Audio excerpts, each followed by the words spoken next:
Mic check 1 2 1 2. Mic check 1 2 1 2.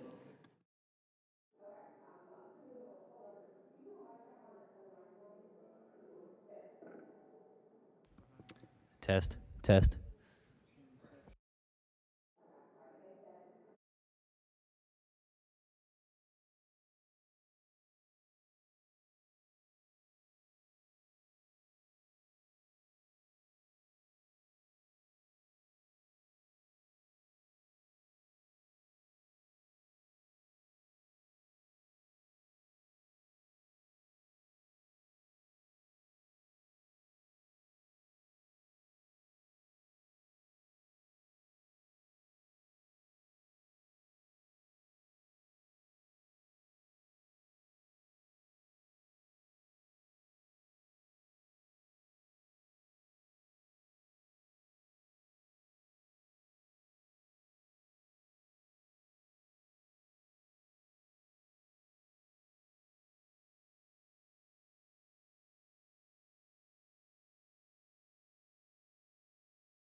Hey, when we're from Missouri, you gabble hard. Good morning. I want to welcome everyone to this roundtable on the American AI leadership, hosted by the Subcommittee on Economic Growth, Energy Policy, and Regulatory Affairs, and the Subcommittee on Military and Foreign Affairs. I would like to express my thanks to our panel of guests who came in today, many of which traveled a long ways to be here, to discuss this extremely important issue. Today, in this informal discussion, we will focus on global AI competition, especially how America can and must win this defining economic and national security competition of the 21st century. I encourage our expert roundtable guests to engage in conversation with our members, who should feel free to ask questions and chime in at any time. Before I came to Congress, I spent years working as a software engineer and a technology professional. I've seen firsthand how quickly technology can reshape industries, economies, and our lives. Artificial intelligence is accelerating, and the nations that integrate and master it first will have a significant economic and military advantage. Whichever country dominates this competition stands to decide, in large part, the tech and the AI rules the rest of the world must follow for generations to come. China is not hiding its ambition. In 2017, the Chinese Communist Party released its National AI Development Plan with the stated goal of becoming the world's primary AI innovation center by 2030. Chinese AI models are being embedded into global infrastructure, often through open source diffusion, into telecommunication networks, financial systems, and into the governments of developing nations who may not fully understand what they are being invited into. Every gap in American AI leadership is a vulnerability that our adversaries are eager to exploit. Some economists project AI could add tens of trillions of dollars to global GDP over the next decade. It's not only industries that will be transformed, whether in manufacturing, agriculture, healthcare, or defense, it is also the lives, safety, and the output of American workers and American small businesses. If the United States does not lead in AI development and deployment, we will be importing the technologies on terms set by others, and that is not acceptable. Fortunately, we have a president who understands this moment. On his very first day back in office, President Trump issued an executive order revoking excessive regulatory constraints on AI development set by President Joe Biden. That was the right call. Government-mandated red tape and free speech constraints do not make AI safer. They just make American companies slower, while our adversaries sprint ahead unchecked. The Trump administration followed that initial action by launching the Stargate Initiative, a joint public-private effort to accelerate the construction of AI infrastructure in the United States. That means intensifying the building of data centers, power generation, and AI computing capacity on American soil with American workers, creating American jobs. The administration is also clearing the way for trusted allies to access American AI technology and incorporate their technologies into the American AI export stack, a key advantage that we must sustain over our adversaries. Today, we will hear from our slate of experts and discuss how America can secure a future in which our country retains the lead in AI, our people and businesses to unlock their full potential, and we secure American economic prosperity for generations to come. I believe deeply in American ingenuity and innovation, but American AI dominance won't happen automatically. It requires leaders who are willing to fight for American competitiveness rather than regulate it into mediocrity. It requires leaders who want our businesses, workers, and communities to all benefit from the growth of AI. And I look forward to discussing this and more with our experts here today. And now I'm pleased to introduce our notable guests. First, we have Dr. Robert Atkinson.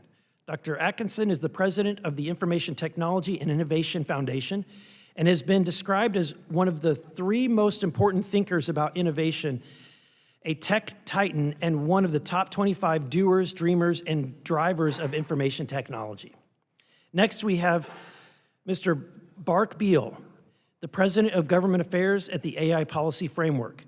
Mr. Beiel served as the inaugural Pentagon AI Policy Director at the DoD Joint AI Center, co-authored a seminal report on frontier AI risks for the State Department and provides regular commentary on AI policies for news outlets. Next, we have Mr. Charles Crane.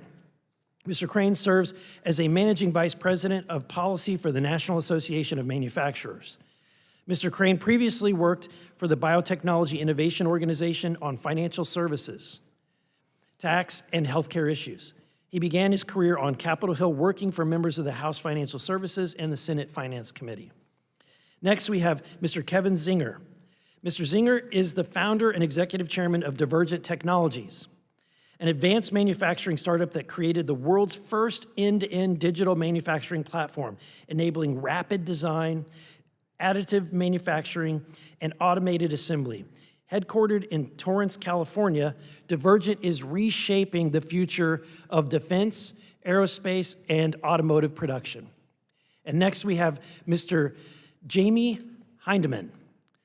Mr. Heindman serves as Senior Vice President and Chief Technology Officer of John Deere and is responsible for building Deere's tech stack, the company's intuitive end-to-end equipment solution made up of hardware and devices, embedded software, connectivity, data platforms, and applications. Next, we have Dr. Chris Mattman. Dr. Mattman has served as the Chief Data and AI Officer for the University of California, Los Angeles. This is the first of its kind position in the University of California system.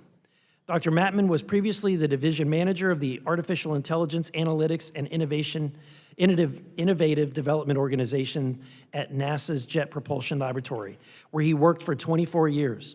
He is an internationally recognized expert in data science, cybersecurity, AI, informatics, to multiple domains, including space science, earth and planetary science, and other industries.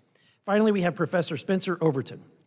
Professor Overton joins us from the George Washington University Law School, where he is the Patricia Roberts Harris Research Professor of Law and directs GW Law's Multiracial Democracy Project. Professor Overton served in the Obama administration as Principal Deputy Assistant Attorney General for Legal Policy at the Department of Justice. And now I wish to yield to Ranking Member Frost for his opening remarks. Thank you so much, Mr. Chairman, and thank you to all of our witnesses for being here today. Artificial intelligence is already influencing nearly every part of our lives, how we work, learn, receive care, interact with our government, and defend our nation. With the right guardrails, AI can help us find new cures in healthcare, accelerate scientific breakthroughs, assist as we work towards modernizing our education system, and even tackle the most stubborn transportation challenges.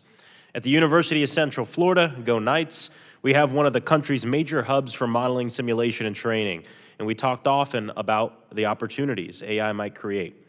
However, we also need responsible leadership on AI policy to make sure these opportunities don't devolve into disaster, and responsible leadership does not mean going full speed ahead without direction and knowing where we're going. I previously served on the Science, Space, and Technology Committee, where we would frequently discuss how government can ensure that every technological breakthrough puts people ahead of concentrated power. And we have to be wary of efforts to leave ordinary families observing the burdens of progress while a privileged few capture the upside. We cannot allow these few to privatize their profits and socialize the consequences. AI should make life more affordable and secure. It should not become another tool for price gouging, another excuse for shifting costs on the working families, or another way for powerful actors to squeeze communities while families struggle to make ends meet. The same is true when it comes to climate and the environment. In Florida, we know that technology can save lives. I was very honored to fly with NOAA's hurricane hunters into Hurricane Milton and saw firsthand during a 9-hour flight how data forecasting and public science help communities prepare for danger and disaster. So yes, AI can help with forecasting, emergency response, grid management, and infrastructure planning, but we can't ignore the cost of the infrastructure behind it. We can't use AI expansion to justify more expensive utility bills, worse pollution, or strained water resources. Progress can lift up so many and make us safer, but not if it requires dusting off coal plants to get supply energy to do so. Because this is a joint roundtable with our military and foreign affairs colleagues, I also want to be equally clear on the national security side. The American AI advantage cannot rest on a theory that the fastest deployment equals the smartest deployment. In national security, we must have clear lines of human accountability, audible systems, and strong procedural standards, and real oversight over any AI tools. These are life and death uses, and the highest level of scrutiny must be the minimum standard. Hallucinations are problematic enough in day-to-day AI models, but can amount to a war crime if they influence our actions on the battlefield. We need to make sure that any systems that can take lethal action can trace inputs to outputs, rely on sound data, and are designed to minimize collateral damage. That is why I'm concerned with the direction that the Trump administration is taking us when it comes to AI policy. We can support innovation without removing safeguards and protect civil rights and civil liberties. The health, safety, and privacy of our people are not barriers to innovation. They are rights that any new innovation should be focused on strengthening. Congress must figure out how America should lead in AI. The question is whether that leadership will be accountable, fair, and sustainable, or whether it will be defined by a race to the bottom. So I hope today's discussion helps provide concrete perspectives on where AI can deliver genuine wins for everyone, but also answer the following questions. What protections do we need to guide AI use in education, healthcare, finance, and defense? How do we build an AI-ready workforce, including places like Central Florida, and ensure that AI is helping workers, not leaving them behind? And how do we protect the environment and the affordability of utilities so we aren't betraying our neighborhoods and communities in the name of productivity or shareholder value? American leadership in AI should make people safer and freer and not ask them to sacrifice their rights, their air, their water, their privacy, or their pocketbooks, or their future in order to prove that we moved first. So again, thank you so much to all of our panel. And this, you all might be part of history here. This might be the largest panel I've ever seen in a subcommittee. And so to this historic committee hearing, I yield back. Go big or go home. Yeah. Thank you, panelists, and I want to say thank you. Chairman Timmons has graciously ceded his time for the sake of brevity, and so we can move on. Now, turning to our roundtable guests, we'll begin with Mr. Beiel, if you'll introduce yourself and give your opening statement.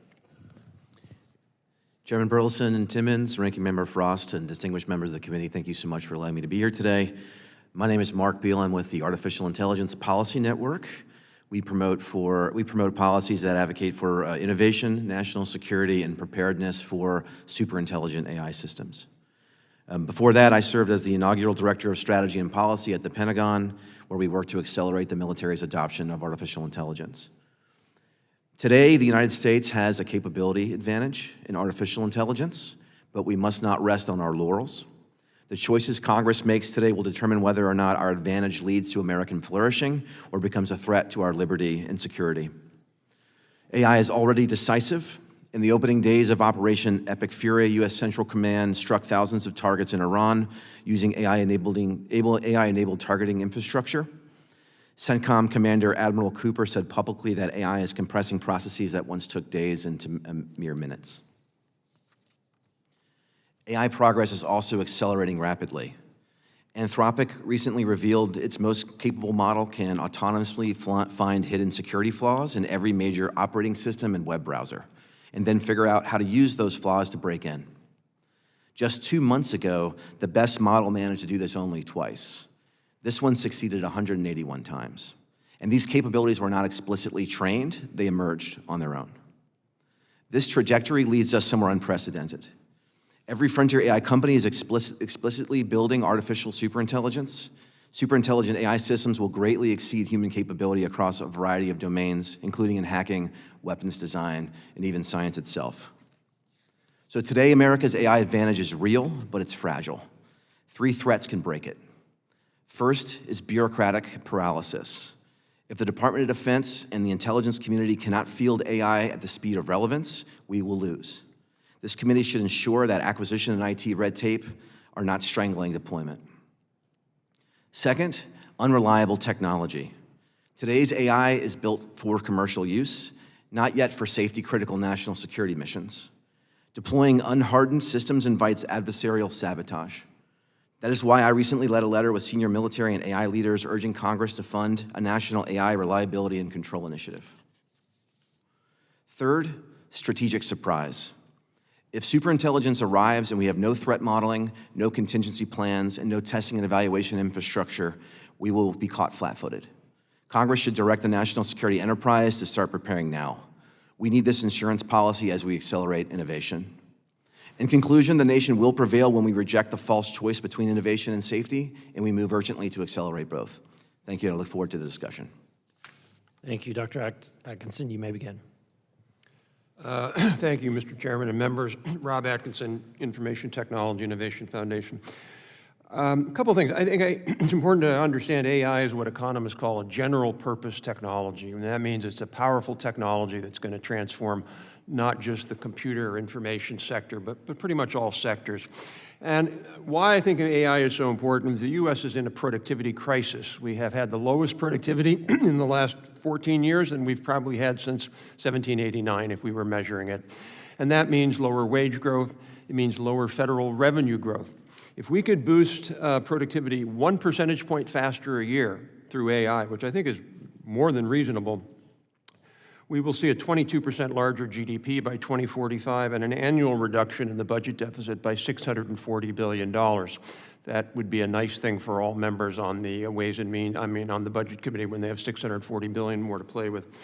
The problem is that AI adoption is not assured. Just look at the backlash against data centers where there's this massive view that I don't want a data center in my backyard. I'm happy to use AI if I live in Maine. I just don't want a data center there. Or resistance to job loss. 88% of Chinese, under a new survey by the Stanford AI Institute, believe that AI has more benefits than drawbacks. 88% of the Chinese population thinks that. The number is 42% in the United States.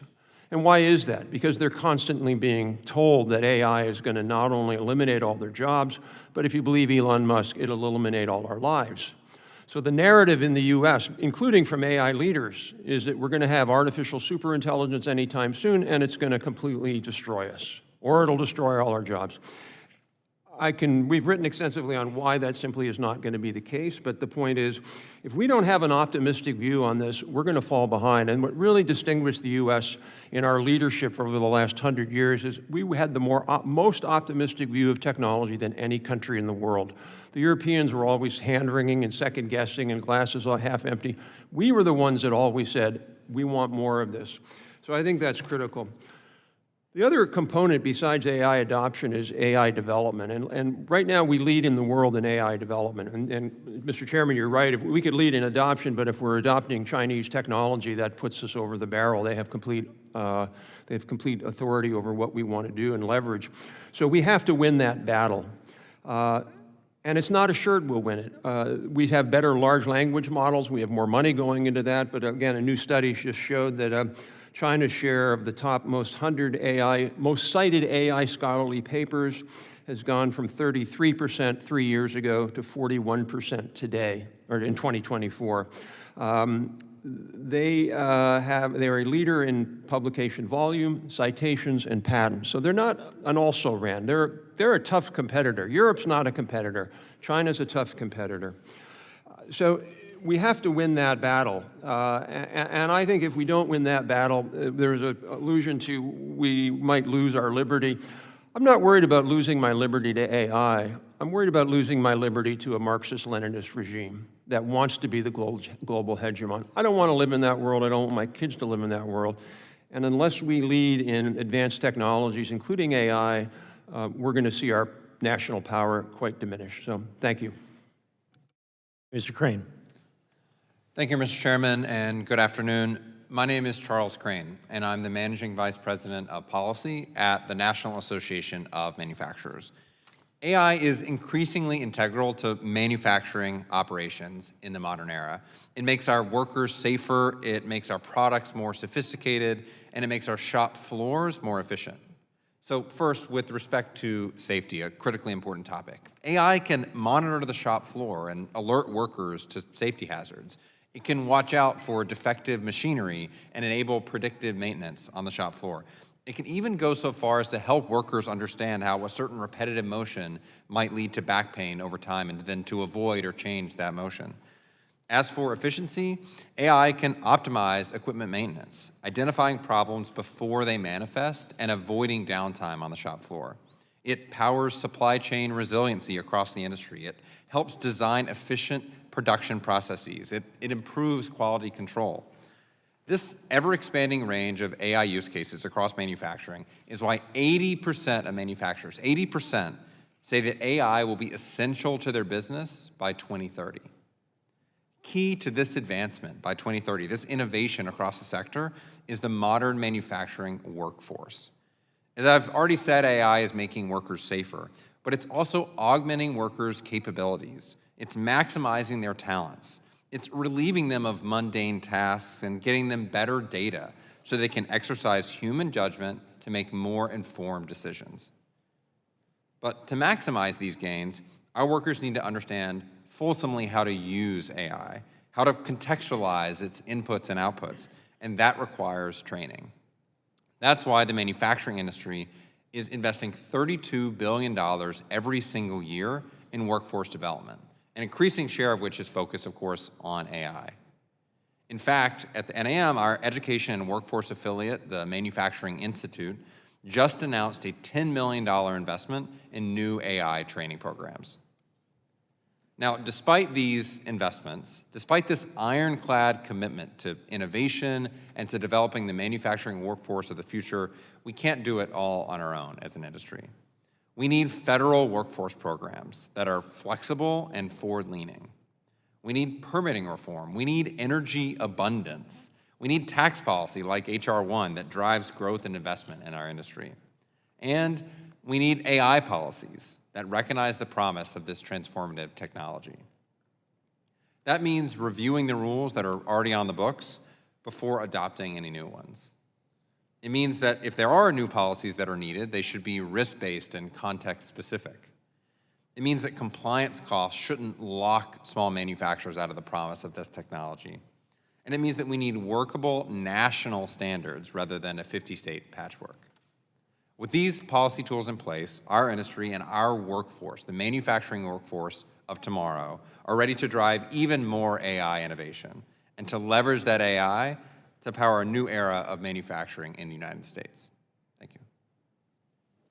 Thank you, Mr. Zinger. Thank you, Mr. Chairman and members. My expertise is in physical AI, in applying AI to the physical world. What Divergent has done is to build a system that takes superintelligence and applies it to how you design and manufacture things. We are a partner to the world's largest aerospace and defense companies and auto companies.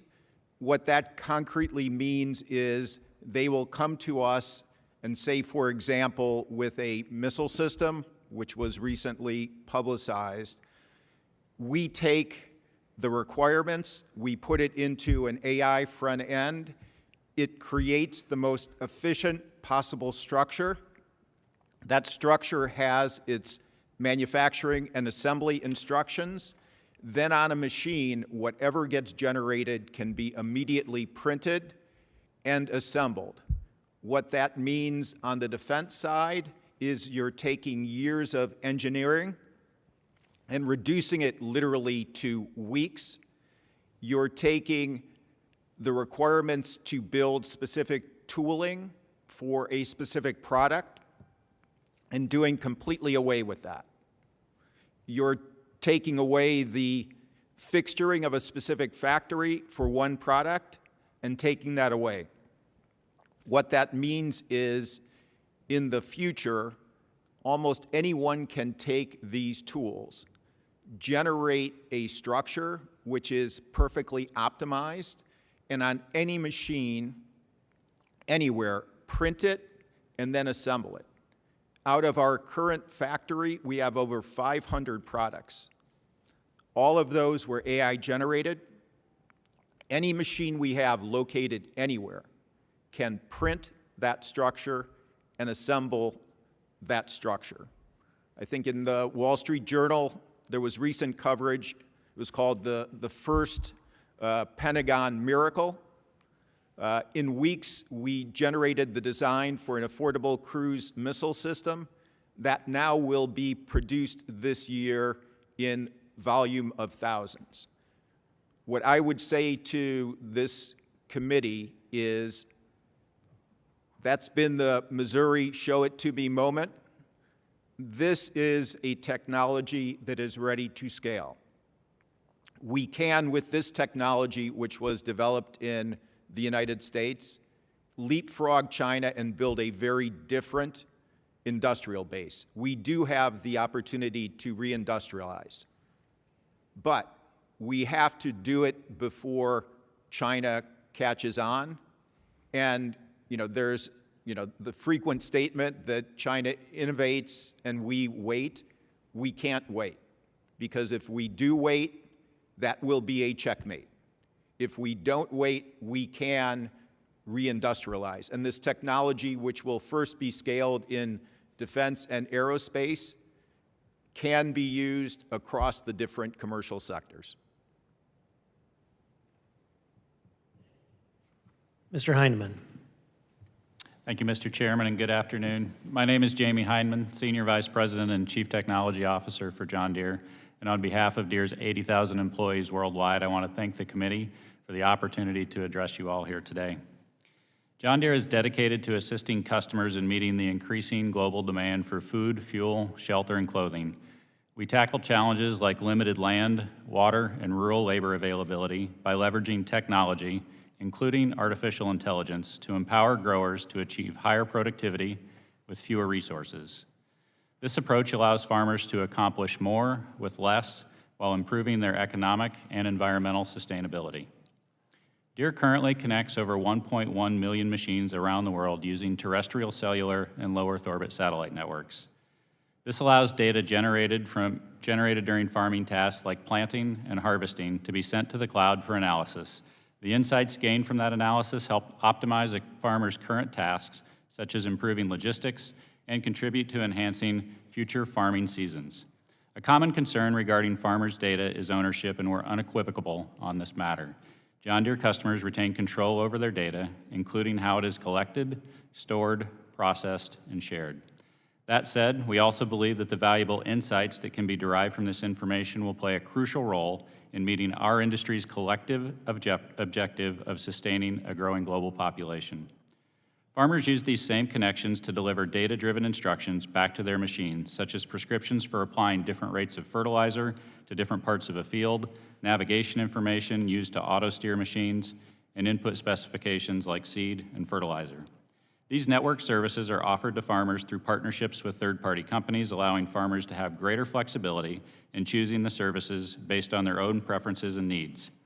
In addition to connecting our products, we have significantly increased the compute capability embedded within those products. This allows for more advanced control and enables a unique plant-level management capability where each plant can be nurtured to achieve its optimal potential. Our self-propelled sprayers, for example, feature 9 graphical processing units and 36 cameras.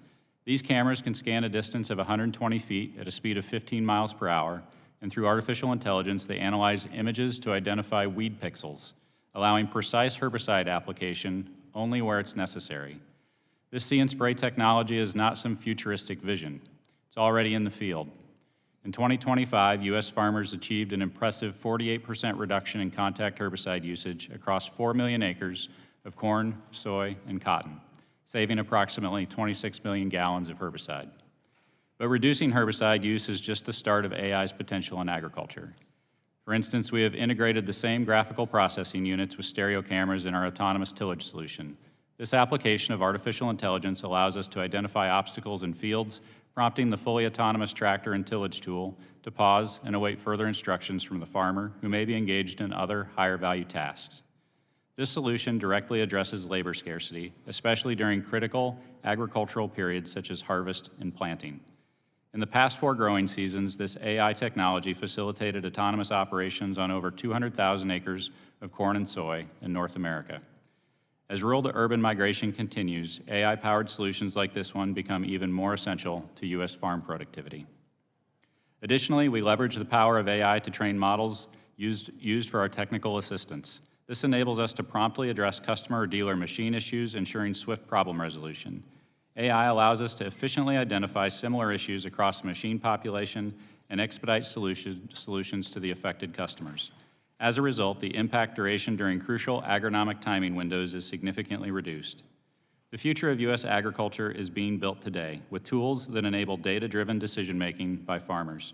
Artificial intelligence plays a crucial role in turning that data into actionable insights in the field. Your support is critical.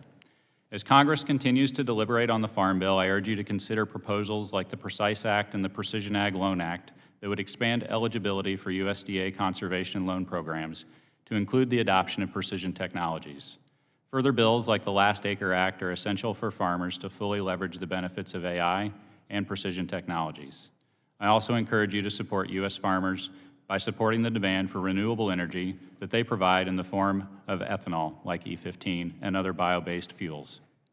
Putting these technologies in the hands of America's farmers not only improves productivity and profitability for growers, but also enables them to produce enough food, fuel, and fiber to sustain the growing world population.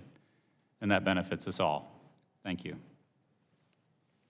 Thank you. Dr. Mattman, you may begin. Chairman Burleson, Chairman Timmons, Ranking Member Frost, and distinguished members of the committee, thank you for the opportunity to speak today. My name is Dr. Chris Mattman. I've spent over 2 decades building large-scale artificial intelligence and data systems across NASA, national security programs, across academia, and across industry. My perspective comes from building technology and in deploying artificial intelligence in real operational environments, not just from studying it.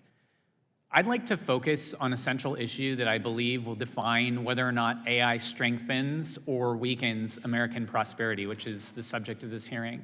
And that's who builds artificial intelligence and who benefits from it. So today we are seeing 2 powerful trends that are happening at the same time. First, artificial intelligence is driving workforce disruption. It's changing how work gets done across industries, and that's everything from software engineering to customer service to scientific research. And this shift is happening rapidly, and it's accelerating. The risk is not just job loss, it's job transformation, and that's without a clear pathway for workers to adapt and to move into higher value roles. And second, artificial intelligence capability is becoming highly concentrated. The most advanced artificial intelligence models, infrastructure, and talent are increasingly vertically integrated within a small number of bigger technology companies. And this concentration creates a structural imbalance. It limits broader participation, it slows knowledge diffusion, and it risks leaving key parts of our national ecosystem behind. This includes the United States national laboratories, higher education and academia, and small business. And so in my work with the University of California system and in collaboration with the Department of Energy, including initiatives like Project Genesis, I've seen a different model. I've seen one that I believe in and that we should scale. And that model brings together national laboratories, it brings together universities, public-private partnerships, and it helps to create shared AI infrastructure that's based on open innovation, open source models, and it creates pathways for workforce development. It allows students, researchers, practitioners to work on large-scale artificial intelligence problems without needing to be inside only a handful of companies. And it doesn't mean that they won't eventually end up there, it just means that their path could have the dual-use benefit before they get there of strengthening American AI leadership and talent development along the way, and not just typing prompts into chatbots and claiming AI dominance. This isn't just about research, it's about building a distributed national capability. We should be asking, how do we replicate and expand the Genesis model across agencies like NASA and beyond? How do we ensure that our national labs and academic institutions are not just consumers of AI, but leaders in actually building it?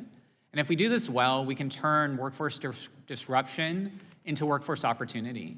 We can create new pipelines of talent, new centers of innovation, a more resilient and competitive AI ecosystem. And if we do not, we risk a future where AI capability is so concentrated, access is so limited, and the benefits are unevenly distributed across these global technology corporations that we cannot guarantee that they have America's best interests in mind. The United States has a long history of pairing federal investment with academic excellence and national lab infrastructure to drive innovation. And that's from aerospace to the internet itself. And AI should be no different. This is our opportunity to ensure that AI is not only powerful, but broadly empowering. And thank you for the opportunity today, and I look forward to our discussion. Thank you. And now ask Professor Overton for your opening statement. Chairs, ranking member, distinguished members, thanks so much for the opportunity to be here today. When used responsibly, AI certainly has the potential to drive progress across a range of industries. In my own research, I certainly found that AI can help community organizations engage citizens. It can help election administrators allocate resources in ways that reduce wait times to vote at the polls. AI tools can help expand language access so that the 15 million U.S. citizens with limited English proficiency can participate meaningfully in civic life. But AI progress can't come at the expense of our economy, environment, or communities. We're already seeing risks of workforce displacement, often without adequate transition support. AI-enabled dynamic pricing can raise costs for consumers in opaque ways, contributing to affordability challenges. The rapid growth of data centers can increase energy demand, strain local infrastructure, and increase energy costs.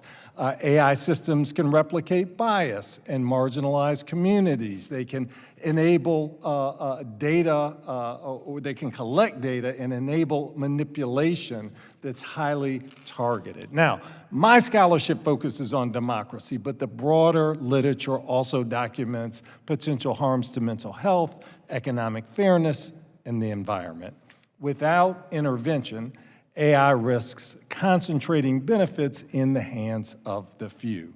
Legal guardrails are therefore essential to ensure that AI is safe, effective, and fair.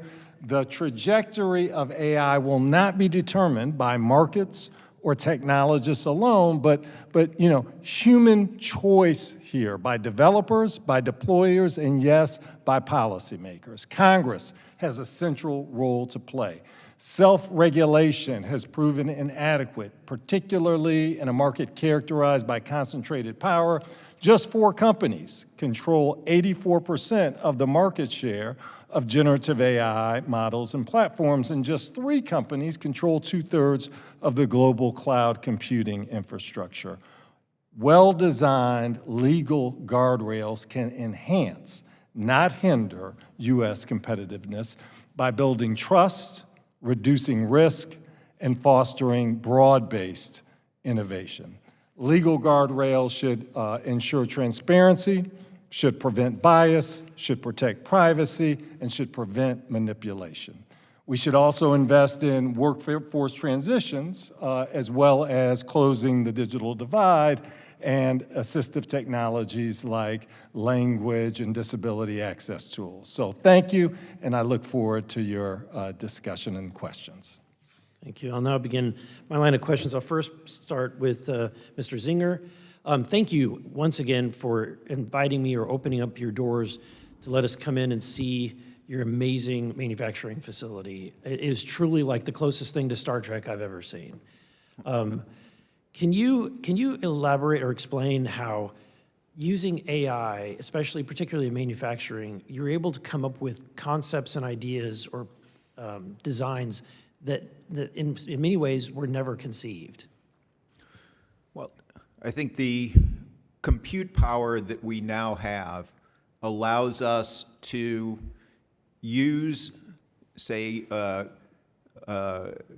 set of algorithms where you're taking performance requirements and simulating that performance and then making sure that the structure that gets created, the geometries that are created, the gauge of it, the shape of the structure are all as efficient as possible. And humans alone can't do that. That compute power allows that type of simulation. And we now have a way to create those very efficient structures and print them in a machine that will print any structure that gets generated, and a way to assemble them so that we can assemble any structure that gets generated. And what that means is there's now a set of tools and a platform that can act very rapidly in an adaptive way. I mean, we've seen what's happened in the Ukraine and the need to adapt weapons systems rapidly. Here, instead of a long engineering period and then having to set up tooling for a specific product and fixturing for a specific factory, you can rapidly adapt.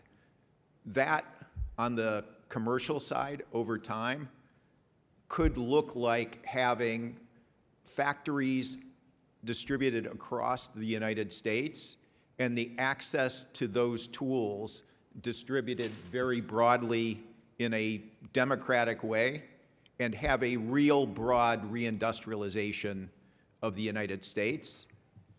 Obviously, that first is going to be driven by the needs today of our military for this technology and what it can produce. Thank you, Mr. Zinger. Dr. Atkinson, you mentioned the NIMBY aspect that we're seeing across the country, where you have communities that are saying, not in my backyard, we don't want these data centers. Can you kind of touch on that point and why communities should be embracing having a data center as opposed to shunning this? Yeah, thank you. Well, a couple of things. Recently, all the major large language model and AI builders, all of them, agreed and committed that they will not raise electric bills in any area they're building a data center. This should be the end of the debate. They've said, we will buy energy, but we will pay a premium for it, and we will not enable or facilitate the local electric bills of the neighbors in the community to go up. Okay, that should now be off the table. If anything, it would keep them lower for the ratepayers. Well, it could. That's the other thing. You know, we used to have an electric system where large users got less because it was more efficient, cost efficient to provide it. But in any case, they've committed that, so I don't think there's an issue there. Secondly, we heard about this question of jobs, which is critical. Data centers, even, certainly many of the jobs in data centers are during construction. But think about that. And most of the data centers are in rural areas or smaller towns. They're not going to be in downtown DC. And carpenters, electricians, pipe fitters, all of those people come for 40, 50 miles around for 3 to 5 years. But then even after that, the jobs at data centers, it's not like there's one person. There are a lot of jobs at data centers, and they pay quite well. So it's striking to me that a lot of the people who oppose this, I don't know, maybe they live in cities and have a nice, cushy office job. But if you're living in a rural area where you're seeing maybe deindustrialization or lack of jobs, data centers are an important sort of rural development or small community development tool, and I think that's how we need to think about it. When it comes to pollution, they're not like a factory, they don't pollute. When it comes to water use, in most places in the country, we don't have water shortages. Missouri does not have water shortages. Illinois does not have water shortages. Maybe the desert does. Yeah. So I think a lot of it is, frankly, a lot of NIMBY, not in my backyard types, activists who mobilize against this. I think part of it's an anti-corporate animus that we've sort of seen more and more.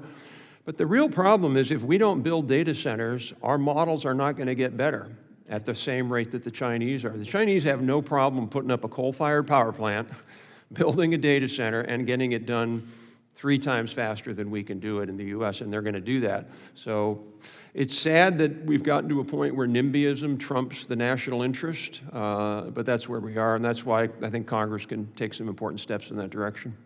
Thank you. And I'm going to ask these 3 gentlemen really quickly, if you can just give me one thing that the state of Missouri, my home state, could do to entice your amazing manufacturers to come to Southwest Missouri. If there's one or 2 things that we could do quickly that to do that, whether it's John Deere to increase its presence in Southwest Missouri, which we do have some presence of John Deere. Mr. Zinger, I would love to see Divergent have a facility in Southwest Missouri. Mr. Crane, what kind of advice would you have for us? And I'll let the other gentlemen address this as well. Thank you for that question. It's a great question and something I think that communities across the country are asking. You know, we want to see manufacturing investment across the country and data center investment. They're mutually beneficial. If we have, for instance, reforms to the permitting process, which is something we can do at the federal level and something the NAM has supported, but also there's a lot of state and local permitting burdens. If we can make it easier to get shovels in the ground on capital-intensive projects like manufacturing and like data centers, then there's mutual benefit to those local communities because you get the jobs that are created there, you get the economic opportunities that come from that, and then you have broader economic development in the sector from just being able to get shovels in the ground in all these types of projects. Thank you. Mr. Zinger, really quickly. Sure. I'd say the main factories we're rolling out are near military bases where there's a specific program for, say, a specific weapons system, and I will certainly take a hard look at how we can match those two things up and get a factory set up in Springfield's Missouri. between both Whiteman and Fort Leonard Wood, so you're welcome to come. Mr. Heindman. You know, whether Heindman. it's Deere or the 50,000 employees that work in the John Deere dealerships. In Southwest Missouri, like in many rural locations, I think workforce development is a factor. It's just a fundamental truth that the skill sets that are resident within John Deere dealers today and John Deere, and even on the farm, are going to be required to be different than the skill sets that were necessary even 10 years ago. And I have a last question for Dr. Mattman. You know, given the nature of open source code, and I appreciate that you made your software Apache TIC, is that what it's called? That it's open software. I myself, I may be the only member of Congress that's actively currently using OpenClaw on my device. In fact, I've queued up a question to ask my OpenClaw agents whether or not we should be integrating Apache Tika, and if there's any value for my team of agents who are. I have a team of autonomous agents working on my laptop as we speak, making my life more productive. What's the benefits of having this software be open? Is there security risks as a nation? And how can we educate more people to go beyond large language model usage and to do something like agentic AI? Yeah, thank you, Mr. Chairman. I do believe we should be doubling and tripling down on open models. It has the dual use benefit of actually training our workforce. All I ever hear about is that we're behind China in training, and then I look at things like CDance and what they're doing with open weight models, which is experimenting with these open source models, but also building up their skills in doing it. And many people talk about it in the news, just seeing that, you know, the intellectual property issues with Brad Pitt fighting Tom Cruise in a very hyper-realistic scenario, but the technical sophistication that actually went behind experimenting with those models, it trains up our workforce, it prepares them, long before they ever get a job at any of the big tech companies, you know, in terms of doing that. Now, when applied towards national priority problems, and I have a lot of experience in doing this with both NASA, the Department of Defense, this becomes something where national priority problems, where we typically today have a procurement-focused mindset, you can actually build internal capacity of the workforce for learning and how to use these open source models. It allows really soft upskilling in areas beyond just typing prompts, actually learning how to build the data that these models are trained on. A lot of people don't understand there's an infinite supply of unstructured information to train these models out there, but AI expects highly structured data to train it. And most people will never even go beyond typing prompts to AI, but I actually disagree with that. I think people need to learn how to prepare the data for AI. I don't think everyone necessarily has to train frontier models. They could use things like Tika or other open source models to actually do this. But for all sorts of applications, you know, like we're talking about manufacturing here, but for science, for technology. Again, like in my opinion, if I had one thing to say, it would be to scale Project Genesis and have not just have it for the DOE, but have it for NASA, NIH, NSF. Genesis should be a model across the government for that. Thank you. I now recognize Mr. Walkinshaw for his line of questioning. Thank you, Mr. Chairman, and thank you all for your insightful statements. I wanted to focus just a little bit on AI adoption in the federal government. And, you know, I'm a relative optimist about the possibilities for AI adoption in the federal government, but I also recognize the very real risks and challenges. I would like to see a federal government where we're utilizing AI tools and agents to make our government more effective and efficient and deliver better services for the taxpayers. I'd love a situation where federal workers, like Mr. Burleson perhaps, can utilize an AI tool or vibe code a solution to a workflow bottleneck in their office or agency, but do it in a way that's safe and secure and doesn't open us up to risks at the hands of our adversaries, or put in place algorithmic biases that negatively impact our constituents. And that's a challenging balance to strike. One of the concerns I have is the rapid growth in shadow AI in the federal government.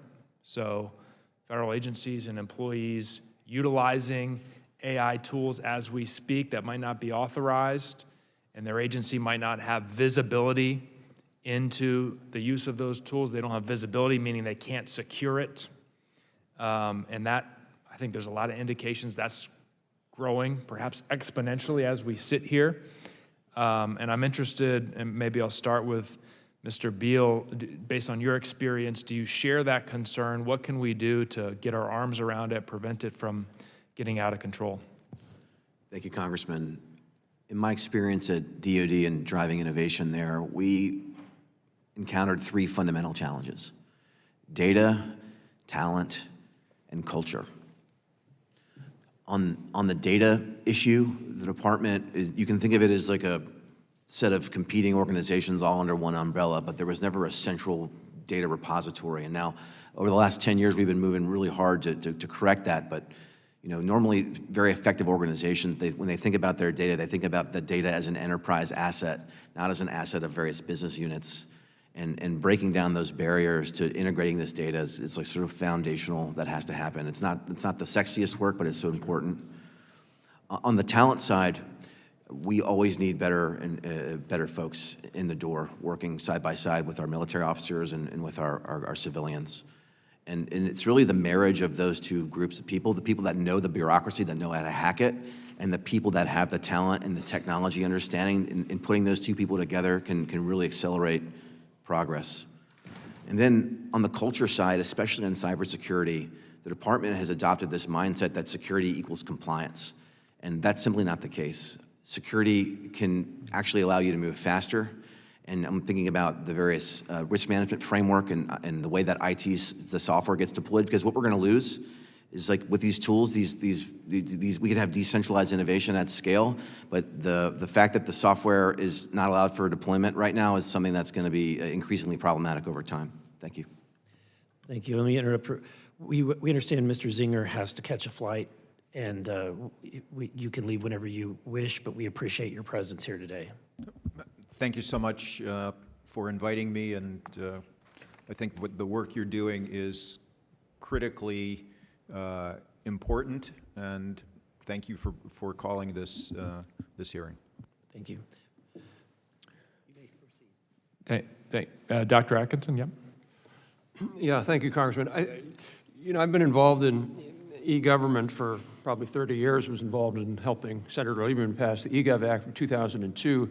And this is a very common problem. When emerging technologies come into the federal government, you often have the CIOs that, for a lot of different reasons, lag behind. And these employees are not trying to be, they're just like, they want a really good tool and they can't get it in their enterprise. And so I think the real problem or challenge is, do the CIOs, as well as the federal CIO, which I don't think we have one now, I have to go back and look, we have a CTO maybe, which we need a CIO. That was one of the things the eGov Act 2002 did. Number one, do they have a plan for enterprise-wide, entire enterprise-wide AI adoption? And then secondly, do they have the budget for it? Because without the money, they can't do that. So I'd be happy to have your staff touch base with our team, because we've been doing a lot of work in the last 2 years on AI adoption and use in the federal government and how it could work. So, thank you.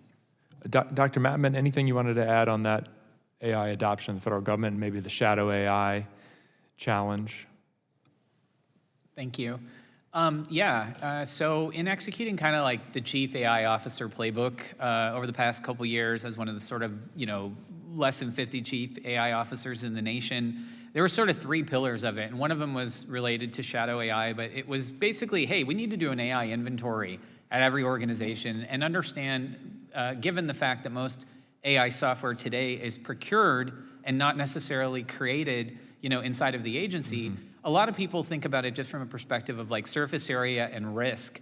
But I actually thought about it from a perspective of like unearthing these types of shadow AI capabilities also for open opportunity and innovation. First, it helped build an AI use case repository, which, the VA was trying to do. They actually are one of the only other places I've seen recently, and their chief AI officer just left, but VA actually published their AI use case inventory, and it was based off of that AI technology inventory. So if I had anything to tell organizations nowadays, is whoever's your head of AI or the chief AI officer responsibility, and you haven't started on an AI inventory first, it's good from a procurement perspective to harden the rules, and it also is a partnership opportunity with cyber, to understand the risk. But it's also an opportunity to identify, and the CFOs are happy about this, rationalization, for duplicative capabilities that you might not necessarily, you might have two line items that you're investing in that you don't need. So for all those reasons, that's kind of what I'd like to share. Thank you. Okay. And Professor Overton, I want to give you a chance here. And one of my concerns, or something I think is an important principle also in terms of AI adoption in the federal government, is that when there are decisions made that impact people's lives, and that's what is taking place in the federal government every day, that there be a human in the decision chain, right? I don't believe that our constituents will accept that an AI tool or agent alone denied their Social Security disability claim or their VA disability status, right? Without there being a human being who has some accountability for that decision.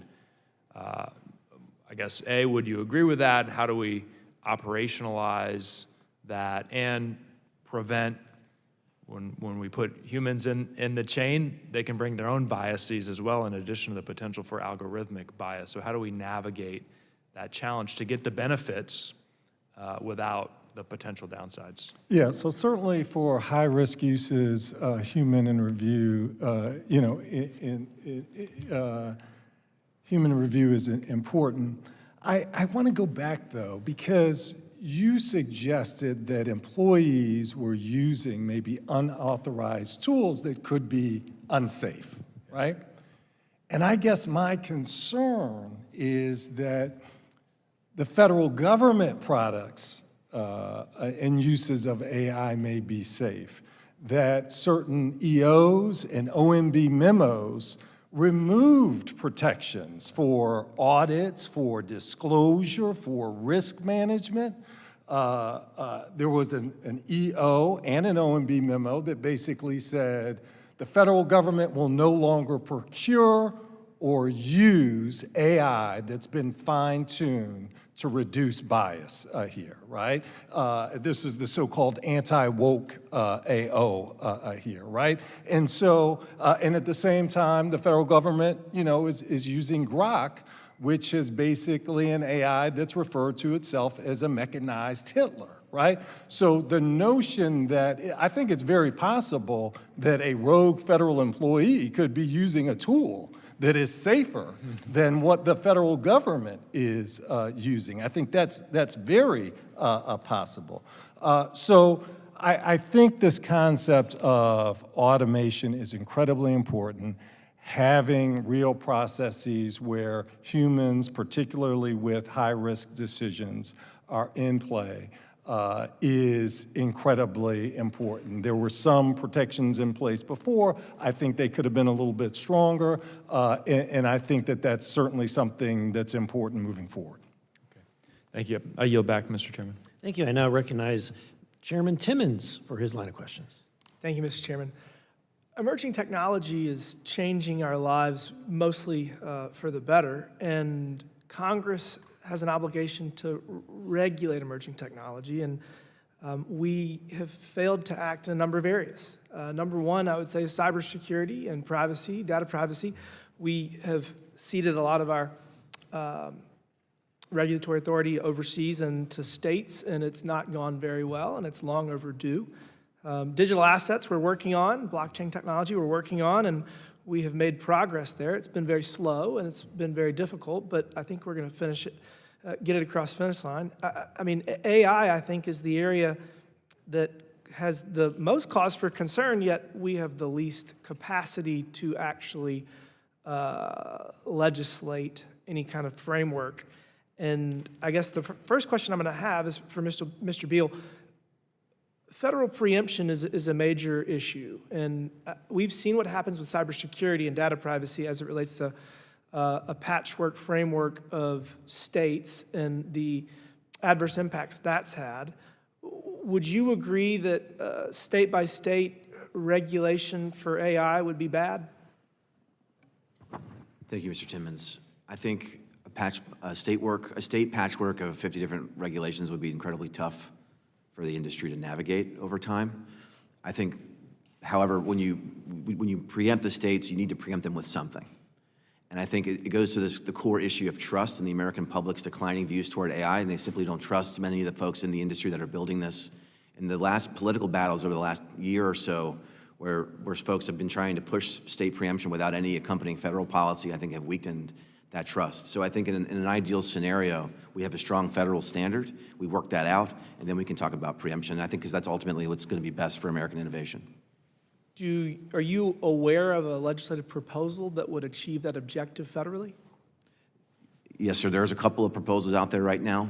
We've seen the White House release its sort of 4 pillars, the 4 C's that they've talked about.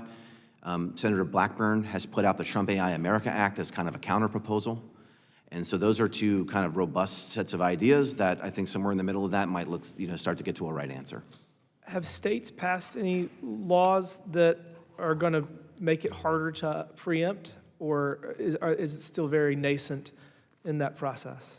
It seems relatively nascent so far, but there have been some efforts on a bipartisan basis in both red states and blue states to move legislation forward, again, in the absence of congressional action. I think SB 53 out of California is one that a lot of people in my industry talk about, is something that even the industry has accepted. Then Governor Cox in Utah and Governor DeSantis in Florida have also been floating their various proposals as well.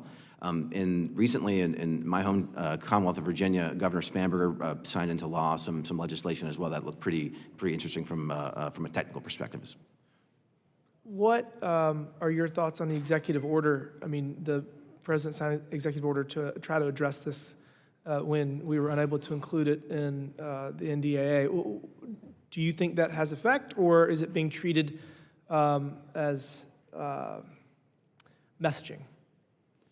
I'm sorry, can you? So the President signed an executive order when we were unable to include federal ban in the National Defense Authorization Act. So the current status quo is that states are going to pursue this, and the executive order has not been effective. Is that essentially the status quo? It seems to be the case that right now there's this gridlock on the way forward for any kind of national framework, and there's a bunch of competing ideas out there that are floating around. I think as the public turns more and more against this issue and it becomes more and more politicized, it's only going to get harder. And I think we vitally, we're seeing these data center bans coming up now. I think 5 states are going to have that referendum on the ballots this year. And of course, if we don't continue to industrialize, we're not going to be able to compete effectively with China. So there needs to be a path forward at the federal level that I think tries to account for innovation and safety. Thank you for that. Yeah, China doesn't have issues with building data centers. They'll tell their people to do whatever they want. And Dr. Atkinson, I was coming to you next. So in my district, a $3 billion data center was planned and was ultimately withdrawn due to intense public backlash. It seems that the major arguments against it were potential energy use and then, I guess, just eyesore. Are those generally the top 2 kind of pushback against this, or what are the other major issues with data centers? Yeah. Could I have the liberty of just quickly responding? Yes, please, absolutely. First of all, I think there definitely should be preemption, and the question of replace it with what is replace it with nothing. We're so far early into AI, we don't even know what it is. We don't know what it's going to be in a few years. The Europeans passed the AI Act before large language models came on the scene. And we don't have spreadsheet regulation. We don't have relational database regulation, but either one of those could have bias. Well, why don't we have those? Because anybody using a spreadsheet or a relational database for major things like giving a credit report already falls under federal law of the Fair Credit Reporting Act. So we don't need to regulate AI.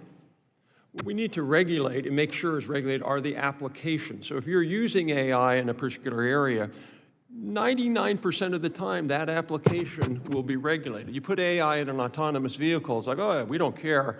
No, we have NHTSA.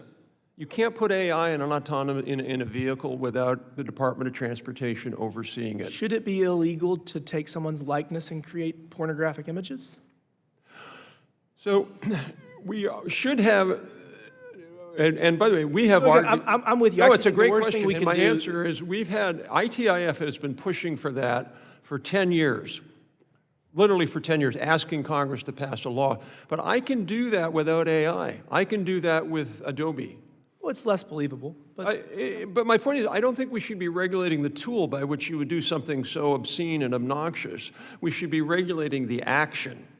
sure. If you create a porn image of somebody, so my point is, it's not the technology that we should be thinking about. It's all of those applications that we really don't want. I think that's what we should be regulating. And anyway, so I'll move over to your question. I think the big concern is energy, because people feel like their energy bill is going to go up. And again, I think that's pretty much should be off the table now, because all of the Microsoft took the lead on that about 2 months ago, and then all the major companies agreed that they were not going to allow, or they were not going to support. So I think really that's the main one. In terms of facilities, I don't think that's the issue. There's warehouses that are built in smaller towns and rural areas, and people sort of want it. So I think it's more what I really worry about in the U.S. is the sort of overarching demonization of AI. I mean, I use that word explicitly. I think we just hear so many bad things about it. We've heard it on this panel. AI is going to lead to unemployment. According to the BLS, the Bureau of Labor Statistics, last year we had the lowest rate of job loss that we've had since they started collecting that data in 1995. So AI is not disrupting the labor market. It's not killing jobs. To the extent it's doing anything, it's helping cure diseases. It's helping with development of clean energy. It's all of these wonderful things. So I think part of what Congress's job is this, and obviously that doesn't mean we should be oblivious to challenges. There's challenges with automobiles. Automobiles kill 35,000 people a year. But we generally, as a society, we say, yeah, we're willing to take that trade-off. We want automobiles. By the way, one of the great things about autonomous vehicles is they will get that number down to maybe 3,000. Sure. So I think part of this is just, if we're going to win against the Chinese, who have 100% positive view, as a society, we have to say, look, this is a critical technology, and we generally want it. Not that we would be libertarians and say, absolutely nothing, but if we have a narrative that says bad, bad, bad, which is what we have now, literally, every single article you read is bad, I think that's going to hurt our development. Thank you. One last very brief question. Mr. Heindman, you said that AI resulted in a very large reduction in herbicide usage. 49%. 49%. Okay. That is pretty incredible. And essentially, it's just recognizing what actually needs herbicide and what doesn't, and then selecting the amount and all of that. The state of the art in agriculture historically has been to put the same herbicide across every square foot or square yard of the field. And with AI, you don't have to do that. You only need to put it where the weeds are. That's pretty incredible. Mr. Chairman, I yield back. Thank you. Thank you. I now recognize Ranking Member Frost. Thank you so much. Mr. Overton, I want to talk a little bit about AI uses and Americans' privacy, civil rights, and civil liberties. Why is it important that Americans' privacy be a consideration throughout the development and use of AI technologies rather than an afterthought or a reactionary thing?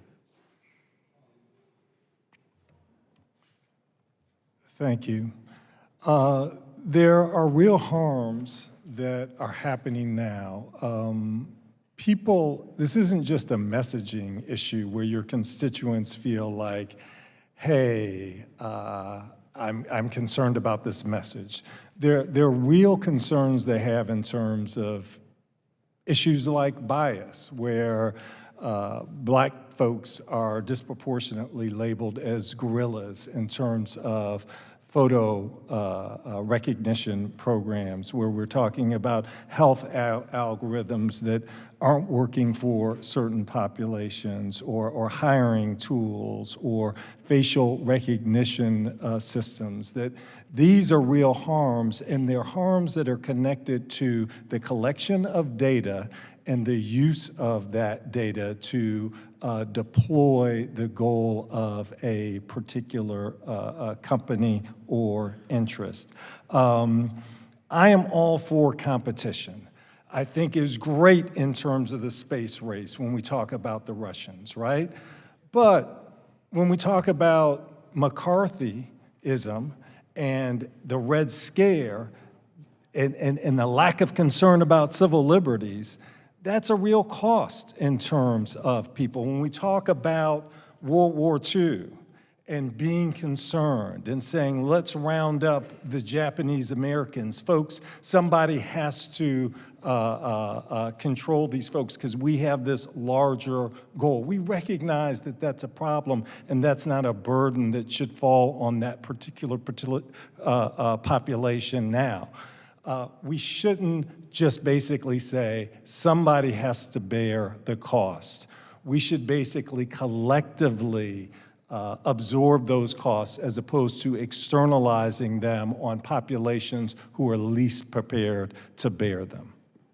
Do you feel like the private sector right now has the right incentives in place to police itself in terms of bias, transparency, fairness? Yeah.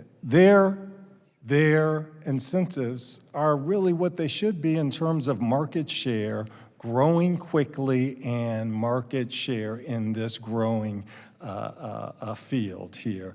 There is a need for an entity in terms of Congress. Your constituents are looking for you, not for companies, to step up and protect them in terms of jobs, in terms of bias, in terms of the environment. They're trusting you, that person that they voted for, to do that as opposed to companies. For them, that's the way the system works right. Does anyone else have anything to add? Yes, Dr. Atkinson. So, again, a lot of these stories are not apocryphal, but they're in the past. Like, for example, the whole issue of facial recognition bias against dark-skinned people. I would encourage you to look at the last NIST study. NIST did an evaluation. Facial recognition providers can submit their algorithm, their system, to NIST, and NIST tests them.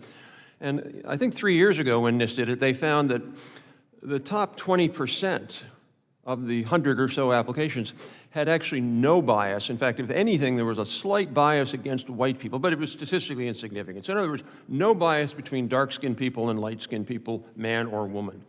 Now, what should the lesson be? The lesson should be the federal government should never, ever buy a facial recognition system from a company that doesn't pass that NIST test. So there are companies out there, it's not because they want to be biased, it's a hard thing to do technically. And their systems aren't as good. And so the rule should be don't buy those, and we should encourage private sector companies to buy them.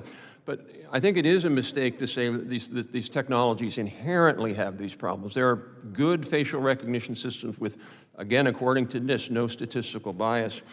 The other thing I'd say is I think companies have a lot of incentive because let's just say hypothetically you're selling an AI system to a corporation and they're using it in their hiring decisions.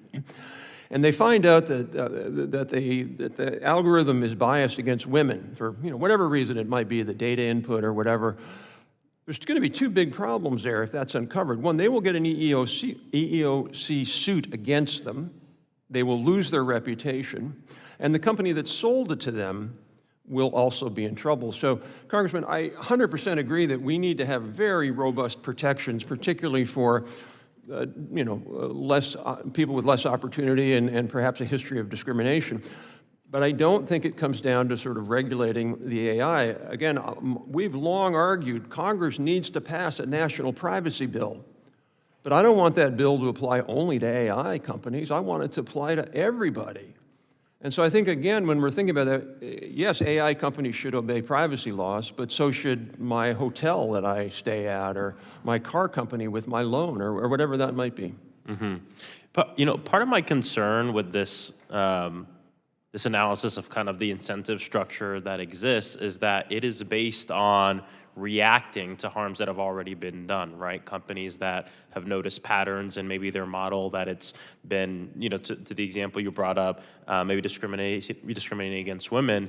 And maybe in terms of hiring or this and that, that's something that can be fixed and you moved on. But for the cases of this roundtable, we're talking about we have our national security and colleagues here as well, and that could be life or death, right? And then we're talking about reacting to something that could have possibly killed someone or put us in a really tough situation in terms of national security. So I definitely get that. Part of my concern too, especially with Congress, and when we talk about the preemption, is Congress doesn't have a good track record on legislating on technology, especially as it's emerging and putting common sense guardrails on. I think social media is one of the best case studies here in terms of Congress burying its head in the sand. I would say actually actively making it worse. You fast forward a few decades, now it's an emergency, everybody cares about it, and the solutions we get are like ban TikTok and do this, and just like solutions that really won't fix the problem, to what you were saying, when we really need just broad data privacy laws. But if Congress would have acted earlier on, the House wouldn't be on fire right now in terms of social media and data privacy. And that's just something I think about. And it's part of the reason I oppose a lot of this state preemption, is because I don't have faith in this institution to actually put the common sense guardrails in place. And then we fast forward in 10 years and the House is on fire and people come up with crazy solutions that will have more opposition because they have to be more radical and big in nature because we've let it get so far out of control. And that won't be good for anybody, whether it's the industry or working families or people or the institution itself. And that's something I think we should all learn, that lesson from social media and other technologies Congress has failed to put common sense guardrails on. The last thing I want to ask about, Professor Overton, back on this conversation about incentives. I don't know. I mean, what are your thoughts on what I just said about the way it is right now is really more reactionary? If we see something's going wrong, or we don't want our company to have a bad reputation, then we can deal with it, versus us fixing these things and being more proactive about them, especially when we're talking about national security and use case that could result in life or death. So I agree with you. I also agree with the point that you made in terms of enhancing the capacity of Congress and the government as a whole to kind of wrap their heads around this issue and go deep into it in terms of addressing these issues. And prompting companies to foresee problems in terms of whether it's pre-deployment testing or having standards of care, like these are real steps that could motivate companies to anticipate problems as opposed to just waiting until problems happen and trying to kind of contain them from a messaging standpoint. So I definitely think it's important for Congress to be proactive. And I agree with you in terms of states. There is some value in terms of states taking some steps so that we can kind of learn what works, what doesn't. Yeah, I agree with the point that was made. Look, obviously it's not ideal to have a patchwork of regulations and rules and laws amongst all of our states, but at the end of the day, if we're not proposing something, I just don't think it makes sense to preempt states from the ability that they have to protect their own constituents, and they were also voted into office as well. And what the White House has put forward and what's been forward is not really policy as much as it, the 4 Cs, these are slogans, these are things that were voted down in the Senate 99-1 or something like that. This isn't a real framework for where we need to go. So my question to kind of anyone on the panel is, what do you think Congress needs to do to educate itself a little bit more? And what do you think we need to do to actually come to a place where we actually have a framework? The roundtables are good, all this is good, but it seems like we never really get anywhere, and I don't want to see us repeat the same mistakes we've made in the past as it relates to technology. Any opinions on this? Congressman Frost, I think that there are two challenges, with that. Like the first challenge too is that there's really two opposing views. First, that AI is everywhere, and because it's everywhere, across the government and the agencies or whatever, there should be no centralized responsibility anywhere for AI. And yet at the same time, we're talking about AI as a Manhattan scale level project, like as an example in Genesis, Manhattan Project 2.0, right? And things like that with the DOE. So there is recognition that this is, a capability, AI that is very powerful. Yet at the same time, there's no assignment of the responsibility, within government for that. I really think the view that AI is everywhere, and so thus, we're not going to have any centralized responsibility as taken forth. And I'm not sure that that's the right answer, to be honest, within the government. The other thing that I think is very important to this is that there is an absence of, I would say, de jure standards development. And I'm not talking about regulation. I'm talking about standards development with artificial intelligence. And what I mean is, what is the organization that, like OMG or whatever, for AI? It doesn't exist. And the challenge with that, is great to cite, organizations developing standards like NIST, National Institute of Standards and Technology, but there is no independent body developing AI standards across the companies for AI right now. They're all vertically integrated. And because of that, you get a lot of what are called de facto standards. And take agentic AI, like Congressman and Chair Burlinson was talking about. Agentic AI really grew out of a de facto standard that was developed by one of the companies, by Anthropic, for Model Context Protocol, that was replicated by the other companies. But there are very few examples of that, because there are very few examples because there's no one responsible for developing standards for AI. And so thus you only have, when there's maybe some incentives for the companies to kind of do that, but there are very few. And so in terms of what you guys should do, I think you should incentivize the development of AI standards, independent or in partnership, public-private partnership with government, related to that. And then I think, honestly, you should think about potentially, if AI is as important as a Manhattan Project, where it centrally lives, within the government, because I think that that's a big challenge. I don't think claiming who's on first and then saying no one's is on first is working, related to that. Thank you. Anyone else? Yeah, Mr. Beiel. I just want to echo the strong agreement with the previous comment. Because it's a general purpose technology, every time there's an issue, it's a bit of a jump ball in the interagency, and there's nobody that's kind of responsible for this. And from a national security perspective, I think Department of Energy and testing and evaluation at the classified level to help the government understand, is this a threat or is this not a threat? Is this a practical thing that you can do time now? And it would be low cost, and it's something that would just help, as we accelerate innovation, you can turn the headlights on and see around the corner and begin to think about what these things mean and what we need to do to mitigate them. I think the other thing is that at the end of the day, these large language models especially are just like giant black boxes. The Orion spacecraft didn't have any LLMs on it. That software is a completely different type of software. And if we're going to deploy this stuff into the national security mission set, it has to be military grade in a sense. And there's a lot of unsolved scientific problems in this space that the government can do more to work with industry to focus on and start to uncover. I'll just give you an example. I think the DARPA budget for reliable AI is something in the tens of millions, while industry is planning to spend $700 billion this year alone on data centers. This is a dramatic mismatch that Congress can be very constructive in helping to offset. Thank you, I appreciate it. Yeah, my hope is we can get to work on this. And I've had a few meetings with groups of people who work at some of the top AI companies, and actually, of everyone I've met with on this issue, they were the ones that were really ringing the alarm bells the loudest on the issue of privacy, civil rights, and civil liberties. It's just something that I have in mind, and I want to make sure it's front and center for us as we move along. I just remember one of them, who's a pretty senior person at one of these companies, saying, every day, we have, it is just going so fast. We have no idea what's going to happen the next day or hour we walk into the office. And that concerns even the people who are working on it as well. So I think it's important for Congress to do. And when I ask them, what do you think we need to do? What's the most important thing? Most of them bring up accountability. And making sure that there's accountability in the laws that we put forth. So thank you, and I yield back.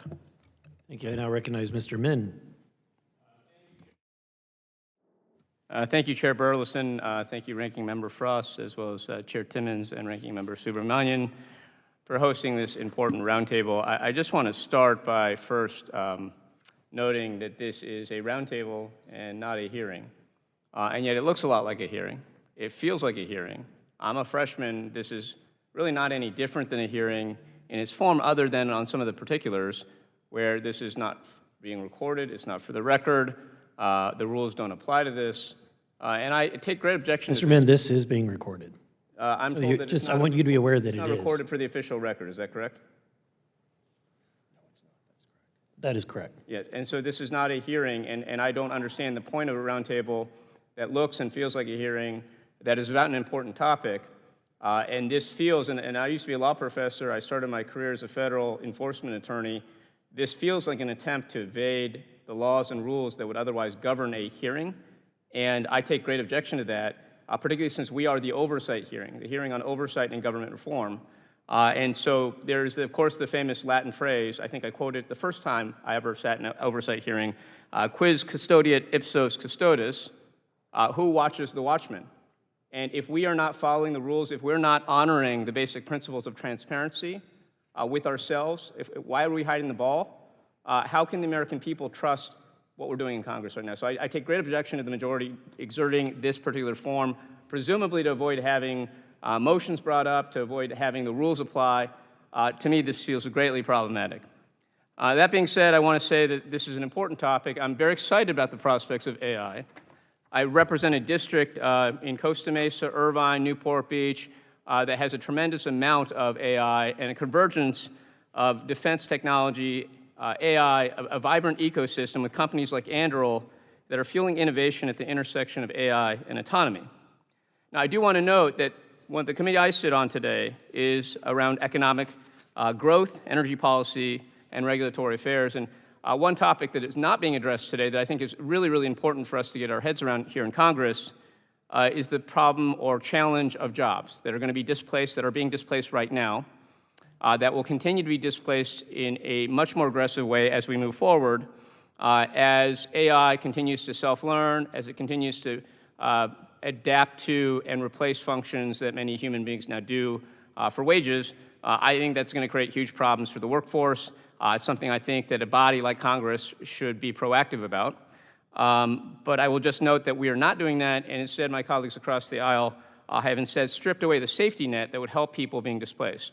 Whether it's food assistance, the massive cuts to different programs providing basic food aid for those in need, whether it's the huge cuts to health care and health insurance funding that were part of the One Big Beautiful Bill Act, which I think is being renamed right now because apparently if you rename a bill, that makes the bill much different. That is what is happening, and we are right now stripping away the safety net that would help these people. So I would urge my colleagues on both sides of the aisle to really think about the jobs displacement that AI is going to have, because this is going to be really, really important. People in our districts across this country are going to start feeling the impacts very soon, and if we don't start thinking thoughtfully and aggressively and proactively about the challenges that AI creates, I fear that we're going to have a revolution on our hands. Now, many of the commercial artificial intelligence technologies that are in districts like mine occupy a critical area of competition between the United States and China, and as a number of you pointed out, these create important national security challenges for us all. And I think that America, in thinking about this, policymakers in thinking about this, really need to take a whole-of-government approach and avoid the silos that have historically been challenges for our regulatory approaches. That when we think about securities regulation or justice issues or privacy issues, we can't silo these out. And I know there's a tendency to do that, but as someone who was a law professor before coming here, a business law professor at UC Irvine in my district, I would just say that I think AI creates new challenges. And some of this we can respond to by just adapting our existing regulations, and I think this is the point of Dr. Atkinson's testimony. I think we can adapt that. We can maybe give new innovations or new adaptations to our regulatory agencies. Some of this, though, I do think is going to require new thinking, new approaches, and in particular, regulatory approaches that span the different agencies that make up our government. I also think that we have to think about the challenges that are particular to AI. And when I think about this, and I don't pretend to be an expert, I've talked to a number of experts, I've talked to a number of leading executives at leading AI companies. I think the main concern I have is the pace of innovation. That this creates challenges because we in Congress are equipped to pass new laws every year. Those laws typically take years and years to come online. We have to train up the staff. And AI creates challenges that are going to happen in exponential time, exponentially faster time, in months or weeks, if not days. And as it self-learns, my understanding is that AI is going to adapt so quickly that we are going to be behind the 8 ball. So in thinking about this, and I think this is a large part of Professor Overton's testimony, we need to be thinking thoughtfully about how we can create structures and regulatory agencies that are able to adapt with the pace of AI. And so I guess here my first question is this: can anyone offer brief thoughts, and I want to emphasize that brief part, on how the U.S. can more closely work with companies in the private sector, with stakeholders like yourself, to better safeguard intellectual property and counter economic espionage?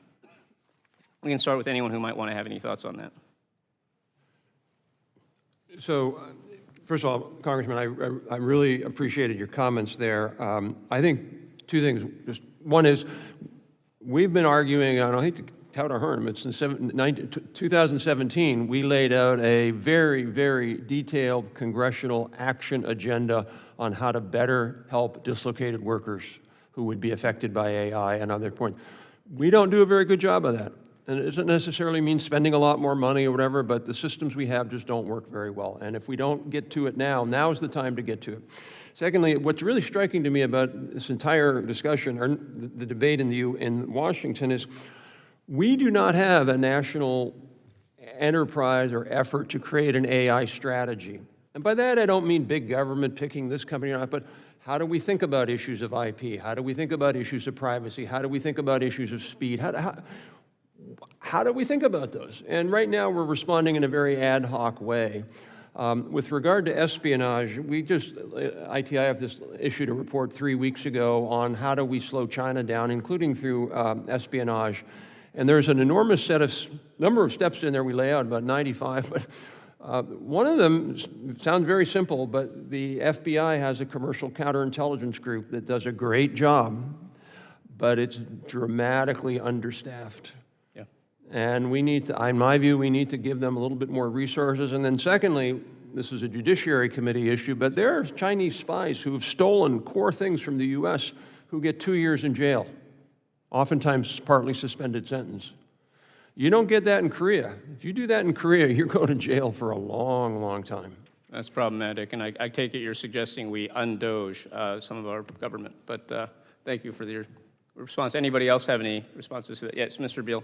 Thank you, Congressman. I think the first thing we need to do, and what Mythos has showed us, is that AI capabilities are no longer just simple tech products. They're becoming national security capabilities. And the way that the U.S. government treats national security and the way it treats commercial industry is very different things. And I think one of the core debates going on right now in this town is this just a regular technology, or is this something more fundamental and more relevant to national security? I think for me the answer is clear, and that it is very relevant to national security, and there's a whole playbook of capabilities and tools that we have to help safeguard these things from foreign espionage. And we, I'm not saying we want to treat these companies like the defense industrial base, but there's a place that we can at least start to look at what's been effective there, and whether or not we need to apply some of those issues to tech. And I think one of the things around security clearances is like an obvious thing to think about. Thank you. Anybody else? Professor Overton, you look like you're halfway there. I'm not kidding. Yeah, I am. I just want to quickly say, McKinsey, on your work issue, McKinsey basically said, hey, by 2030, 30% of work hours could be automated. 12 million people could need to shift in terms of their jobs. I agree with you, this is a real issue.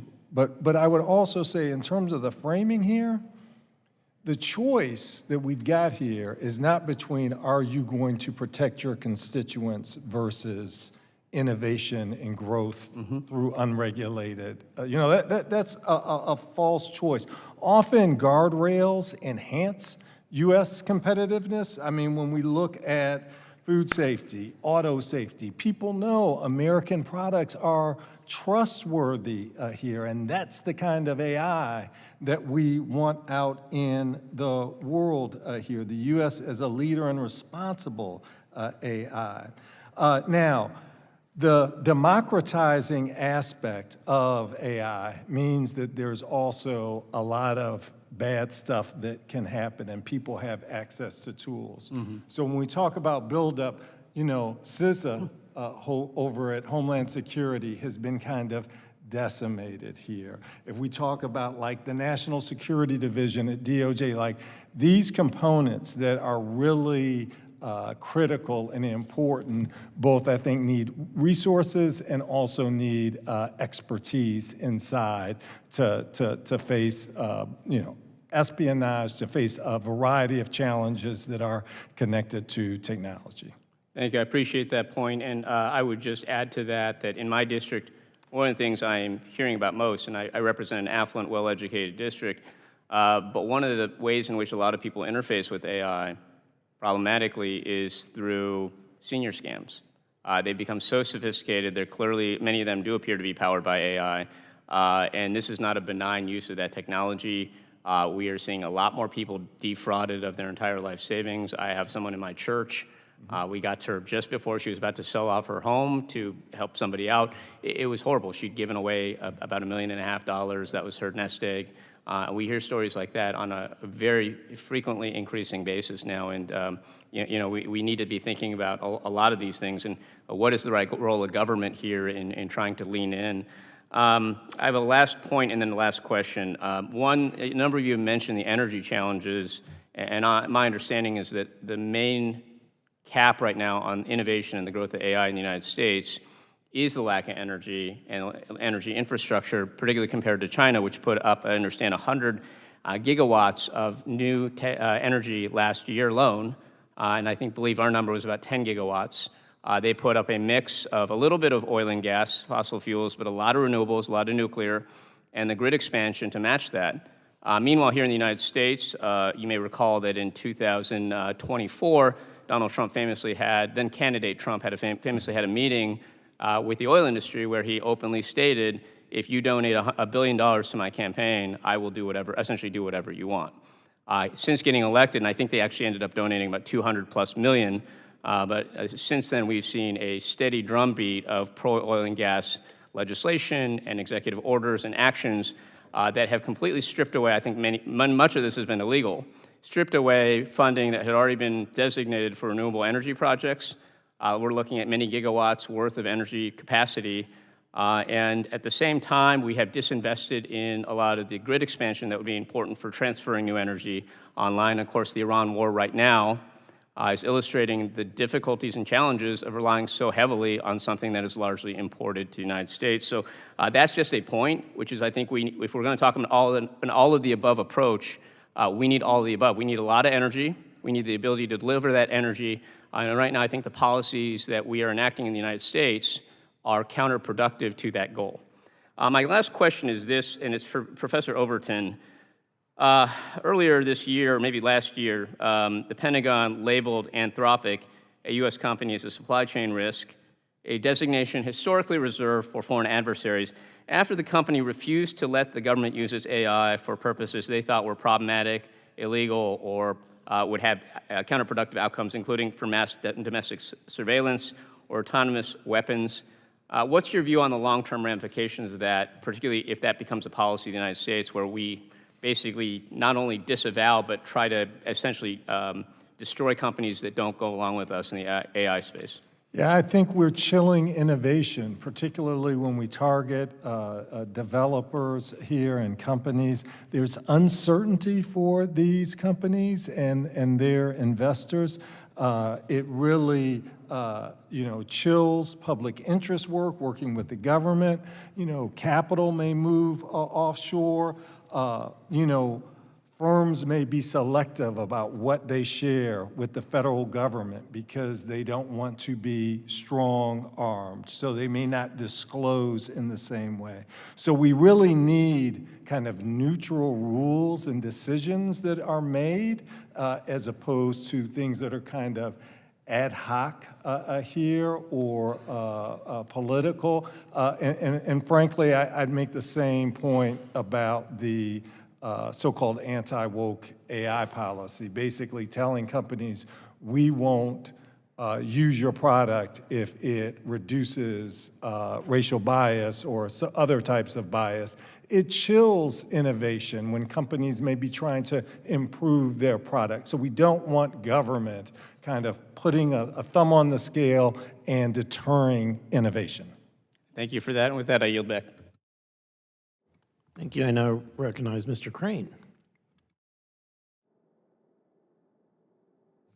Thank you very much to our panelists for coming today. Thank you, Chairman, for holding this hearing. I recognize AI is not going anywhere. And as a former service member, I definitely don't want to lose this AI arms race with China. That being said, does anyone on this panel feel or believe in any way, as we are going down the road in this AI race, we might be simultaneously engineering our own destruction? Anybody at all? I know probably you don't. Dr. Atkinson, you've been very vocal about that. Anyone? Professor Overton? Yes. You know, I just would say this, that your constituents who might be out of a job, who might be harmed, for them, there's really not a difference between that type of harm and, you know, an AGI that takes over the world, right? They're really harmed here. So I guess this notion is, if we're all gone, or if only, you know, 50% of us are adversely affected, it's a bad situation. And so we need Congress to intervene. And then I would also just say, often our discussion about this stuff, you know, our constituents are to the side. This is about like experts and professors and people at companies having discussions here. And let's follow the companies, they're the technical experts. This is really a democratic discussion that we have to have with, you know, your constituents, folks at home, a bigger conversation that we have to have. Thank you.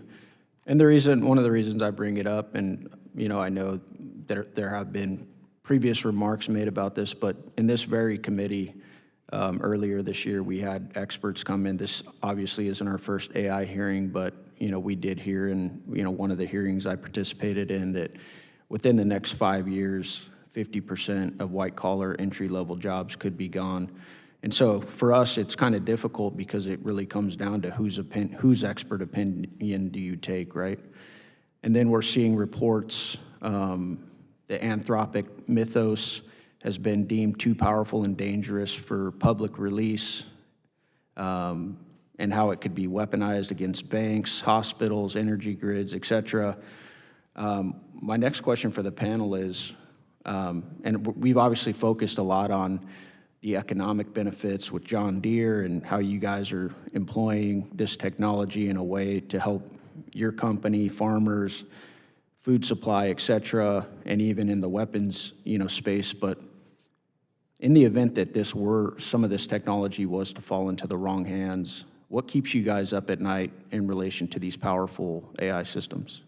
And I'll let anybody, Dr. Atkinson.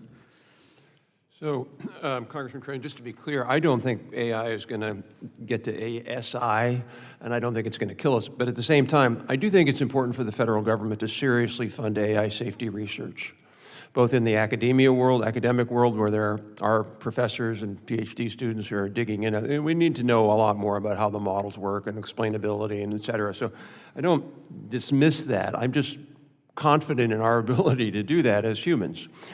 With regard to the job loss of entry-level students, I had an op-ed in the Wall Street Journal recently in response to someone who said that was going to happen. And I calculated, and I don't exactly remember the number, I apologize, but it was something on the order of 20 days of normal job loss in the U.S. economy. I mean, what people forget is the U.S. economy is an incredibly dynamic machine, and you get companies that are laying people off, that are going out of it. Yes, that's hard on workers. I don't deny that. I lost my job. I worked for Congress in 1995 at the Congressional Office of Technology, and I had a 1-year-old baby. My wife wasn't working, and I lost my job. And I understand how hard that is. But at the same time, it's not a big number. That number, it feels like a big number, but it's not a big number. And the last thing I'll say is, look, To me, one of the biggest challenges we face is just anemic productivity growth. Chinese productivity growth is probably 3 to 4 times faster than ours. And if we can't figure, U.S. manufacturing productivity today is lower than it was a decade ago, according to the Bureau of Labor Statistics. So how are we going to compete with China? How are we going to raise wages? So I certainly am sympathetic to the issue of job loss, but at the same time, if we don't continue with our embrace of innovation, we're just going to stagnate. And again, I think that would be a huge mistake. So I think it's how do we help workers make transitions, but not say we don't want that kind of disruption. Well, let me say, Dr. Atkinson, I'm sorry you lost your job. You do look a lot happier now that you're not working in this body full time. Mr. Bill, you want to handle that question that I asked? Yeah, thank you, Congressman. I'll share a bit of a personal anecdote. I was a senior in high school on 9/11, and that had a huge effect on my life. It put me into the national security arena. I was in Afghanistan, and I studied a lot about how that failure happened, because there was a lot of signals. But we just had a failure of imagination. We didn't think it could happen here. And when I listen to these Frontier AI Lab company CEOs all saying the same message, I'm not saying it's for sure ASI is going to result in this thing. I just don't know. And as people and professionals who need to deal with these low probability, high consequence events, it would be pretty irresponsible at least not to have an insurance policy. So again, we don't know what the future looks like, but we can start at least putting the plan in place in the event that we start to see some indicators and warnings, and we have an option if the time demands it. Yes, sir, and that's what I'm looking at as well. I'm no expert in AI. I never will be. I know that for a fact. But I am listening to a lot of these folks as well. And Dr. Atkinson, I want to know if you saw any of the reporting about many of these major corporations announcing layoffs as AI, because those were reports I saw as well. They were, reports that I believed that were given to us also within, committee handouts and research. Have you seen any of these reports? And when you say, hey, it's really not going to be, this huge layoff, what do you attribute that to when you look at some of these, the reporting that we've seen on large layoffs that are already in the works for some of these major corporations? Well, we don't know exactly, and it's obviously case by case, but from talking to people in the industry, what I hear is some of these companies got out over their skis. They expanded too fast for where the market is, so they have to lay off. It's a lot easier to blame technology than your own management error. Okay. Like, oh yeah, I was the CEO and I invested too much, I hired too many people, now I got to lay them off. That's not a good look, so it's easier to blame technology. Some of it is just the dynamism of our economy, where some kinds of business models and firms are going to grow and contract. So again, I'm very, very, you do not see it so far in the BLS data, which is quarterly. You don't see the evidence of a big uptick in layoffs. Not to say that it couldn't happen. Right.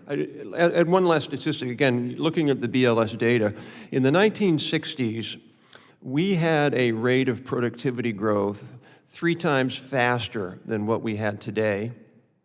We had wage growth that was real wage growth for working Americans, 34% in the decade, way faster than today, and we had record low unemployment. So there's been so many studies, McKinsey Global Institute, the International Labor Organization, on and on and on, that show very, very clearly that high rates of productivity are not positively correlated with high rates of unemployment. Now, that's a different question than worker disruption, but I don't worry about high rates of unemployment. I think we're not going to have that. We have low unemployment now. So again, to me, the issue is really about transition. Can a worker who's in one occupation move to perhaps another one? Can we facilitate that? How can we have community colleges do a better job, et cetera? Thank you. My colleague, Mr. Min, was brought up for a second. He was talking about energy and the energy race as well. That obviously factors into these data centers and developing this technology. I noticed one thing that wasn't brought up, though, is I've seen reports that the Chinese are building a coal plant every single month, right? Now, and I'm not trying to put you on the hot seat, but is there anybody up here on this panel right now that would prioritize wind and solar over coal and nuclear when we talk about the need to keep up with China and their energy production to maintain our own innovation when it comes to AI? Is there? Yeah, I actually think that Mr. Min was talking about an energy mix. So he was basically saying, let's not just favor one energy source and disadvantage the rest. So, Well, with all due respect, Professor Overton, that's exactly what's been going on the last couple years up here. We've been, and I can tell you, sir, because I represent rural Arizona, and there's 2 coal plants that have been completely demolished and, you know, taken offline in my own district. And so we also know that the sun doesn't always shine, the wind doesn't always blow. And so I think the biggest problem up here for us is whether or not we're going to subsidize through the taxpayer dollars these, you know, renewable resources. But is there anybody up here that would prioritize wind and solar over nuclear, coal, natural gas, et cetera, when we're talking about this very important subject? Nobody? Okay. And the last thing I have, Dr. Atkinson, and I'm not trying to be rude to you at all, I'm just kind of playing devil's advocate, but in your opening testimony, you were talking about the messaging narrative, right? You talked a little bit about that. And I believe you compared, you compared polling in China versus the US. I don't know that that polling is, you know, the fairest representation, and one of the reasons why is because Chinese citizens are a lot less likely to speak out against the direction of their government because they live under communism and a brutal dictatorship, right? That being said, that might have been the only, you know, data or comparison you were able to make. I just wanted to point that out, that while you're making that comparison, I'm thinking to myself, if I'm a Chinese citizen, I don't know that I'm going to be, you know, likely, you know, to speak out against the direction that my government is going. Go ahead. Yeah, a couple things, by the way, just on renewables play an important role, but you need base load for data centers. You're not going to turn the, we just issued a major report on data centers, and we argued that gas turbines can play a key role in terms of that other base load. Anyway, on the China thing, there have been a number of different studies that have asked that question in China, and they generally have the World Values Survey and others. They generally, if you ask them, do you think Xi Jinping is a good guy? It'll be 99.9% in the affirmative. But these are a little bit more neutral questions. The other point I would make, and this is the new Stanford AI index that came out on Monday, and they have probably 40 countries on that. China's not the only one over there. There's a lot of countries with a kind of net plus to net negative, very high net plus. And we're pretty far down the list. So it's not only China that generally says, hey, seems like a good thing. Okay, thank you. I yield back. Thank you, and I recognize Representative Ansari. Thank you so much. Thank you all for participating in this interesting and very timely panel. While it seems we all agree that AI has tremendous capacity to supercharge our economy, support small businesses and innovation in fields like healthcare and clean energy, and promote prosperity of all kinds for communities, I want to make sure that we are promoting AI in a way that's responsible, in a way that's climate conscious. And the Trump administration's recent decisions to allow the sale and shipment of American AI technology to China, in addition to all of the ways that AI is being misused throughout the federal government, and specifically the Department of War and the Department of Homeland Security, is extremely alarming. So with that, I have a number of questions for Professor Overton, and I will jump right in. My first question is to really ask you and find out what measures you believe Congress should put in place to ensure that the federal government uses AI in a way that is responsible and accountable. Where do we even begin? I think that we've had a ping pong between administrations here in terms of AI, and the way to address that is really through some statutory measure that allows for some consistency in terms of audits, in terms of ensuring that there's pre-deployment testing of what's purchased, in terms of real prohibitions on bias, actually using disparate impact. And disparate impact basically says we're not looking for intent. AI doesn't have intent. We're going to look at outcomes. And if those outcomes are justified in terms of disparities, that's fine.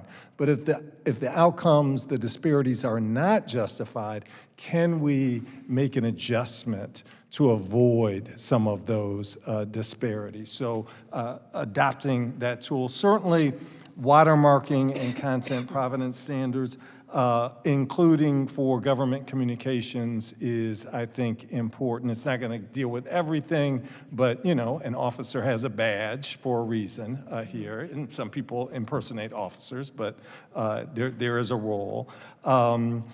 This data minimization in terms of contractors with the federal government and other entities that are receiving money from the federal government is important. Now, the federal government on AI spends a small percentage of what the industry does. It might be 2-3%. So it's not going to do everything, but basically setting these standards here kind of as best practices. Also, I'm sorry, prohibiting behavioral manipulation. This concept of collecting data of folks and providing images and other messages that are manipulative is something that should be prohibited. And even though I would agree that the EU AI Act has some shortcomings, the express prohibition on manipulation is a plus. I'd say no, at least in terms of the private sector. This isn't the federal government. No Section 230 immunity here. And so those are some of the things. And I'm sorry, let me add just one more thing in terms of procurement used by the federal government. I would add some enforcement mechanisms, right? So if you have a federal government that's not complying with Congress's statute, private rights of action, state attorney generals being able to enforce federal law are important if the Department of Justice won't, you know, if the federal government doesn't comply with Congress's mandate and the DOJ doesn't enforce it. Mm-hmm. Thank you so much. Building off of that question, what do you think should be Congress's top priorities when setting up guardrails for AI in sensitive industries, so banking, healthcare, and education? And then can you give us a sense of how far behind you think the U.S. Congress is at this point relative to the EU, which you just mentioned, or just in general? Right. So I think transparency is very important, and so that we avoid some of the black box issues. I understand concerns about proprietary interests that companies have, but having some degree of an understanding of what's going on is incredibly important. Certainly, the bias issues are significant and can be addressed here and should be addressed in terms of, you know, output audits, benchmarking group performance, and just ongoing monitoring and correction. So those are some priorities that I think I'd put in place. I think the EU is certainly ahead. We talked about anti-manipulation. We talked about bias. We talked about a variety of standards. You know, they are just kind of starting to implement now, and they're making some revisions, but they're certainly ahead of the game. And you're very familiar with the concept called the Brussels effect. So basically, we've got other entities making decisions that are driving our industries, rather than the U.S. making decisions that are driving our industries because of the Brussels effect and their willingness to engage on this issue. Thank you. And my colleague, Mr. Min, asked this. I just want to make sure I completely understand. In regard to the politicized attacks on certain companies, the Pete Hegseth and Anthropic example, can you talk more about how that could impact our national security in the long run? Well, I think the unwillingness of certain companies to want to work with the Department of War / Defense, whether it is you know, some of the best minds not wanting to be at tech companies or work for AI companies that are kind of pushed or bullied. And then also just this notion of not respecting the technologists. When the technologists say it's not ready yet or it's not at the right point yet. I think people who are committed to innovation and are committed to technology and want to do the right thing don't want to be politicized, and they want to create good, strong tools as opposed to having their tools and their work kind of undermined. So I think there's just chill with regard to innovation that is, there's a real potential for. Thank you. I yield back. Thank you, Mr. Chairman. Thank you to our witnesses for being here today. I have a lot of interest in AI and quantum, but I got a long ways to go. So maybe we can clear up a couple of things. I'm sure we could all learn a lot here. So for AI, we know about large language models, but I understand we also have AI that uses chemistry and other physics in the periodic table. Is that true? So, Dr. Atkinson, what are some things that we can do with AI that the average American, who maybe isn't that optimistic about AI, what are some things that we can do with AI that they probably don't know, probably should know? These are things that people can use AI for today that most Americans don't know, but probably should know. Well, I'm actually quite optimistic about AI, just to let you know. I think it's going to be great. I'm actually the opposite. I think a lot of other people who worry about it. I think one of the mistakes, so maybe mistakes is too strong a term. The U.S. is, a lot of our energy, a lot of our focus is on LLM developers and LLM use. Very important.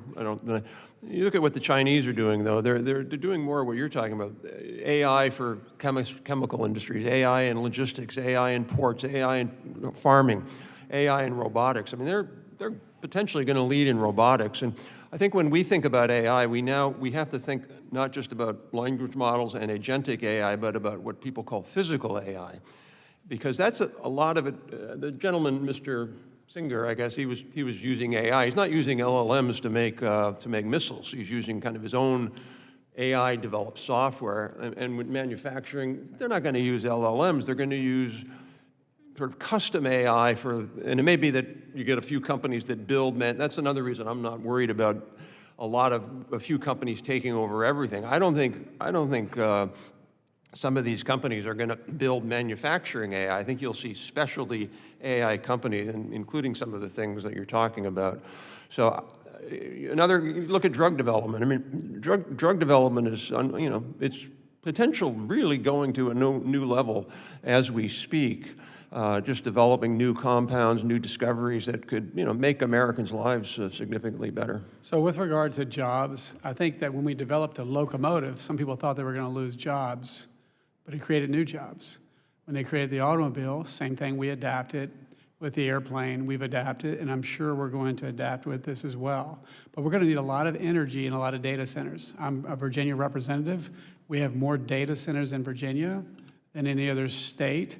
And I had breakfast with a CEO of a $4 trillion company, and he said that China, CCP, has an energy arc very steep, and you need energy to build stuff and to run data centers and run AI. And he said we shot ourselves in the foot with these virtue signaling green ideas.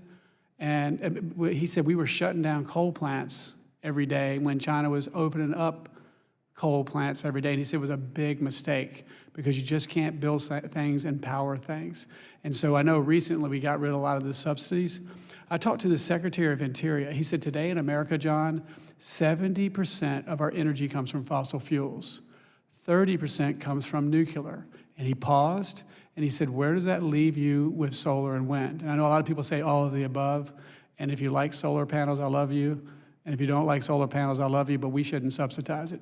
We can't be playing around. How many of you, will you show me in a show of hands, believe that we are in a race for AI technology with China? So a few of you, all of you, okay, good. And so if we're serious, because some people say they want to win, and some people mean it. And if you mean it, this crazy policies of shooting yourself in the foot and shutting down coal plants makes no sense. Now, I'm not really into subsidies too much, but if I had to do a subsidy, it would be for nuclear, because I think nuclear is the only way that we're going to have the energy that we need. Now, I know in my district, it's very rural. Data centers get a lot of bad press, and some people are for it and some people are against it. But you addressed some of it, Dr. Atkinson, in that you said that Microsoft led the way with them paying for the energy. Is that correct?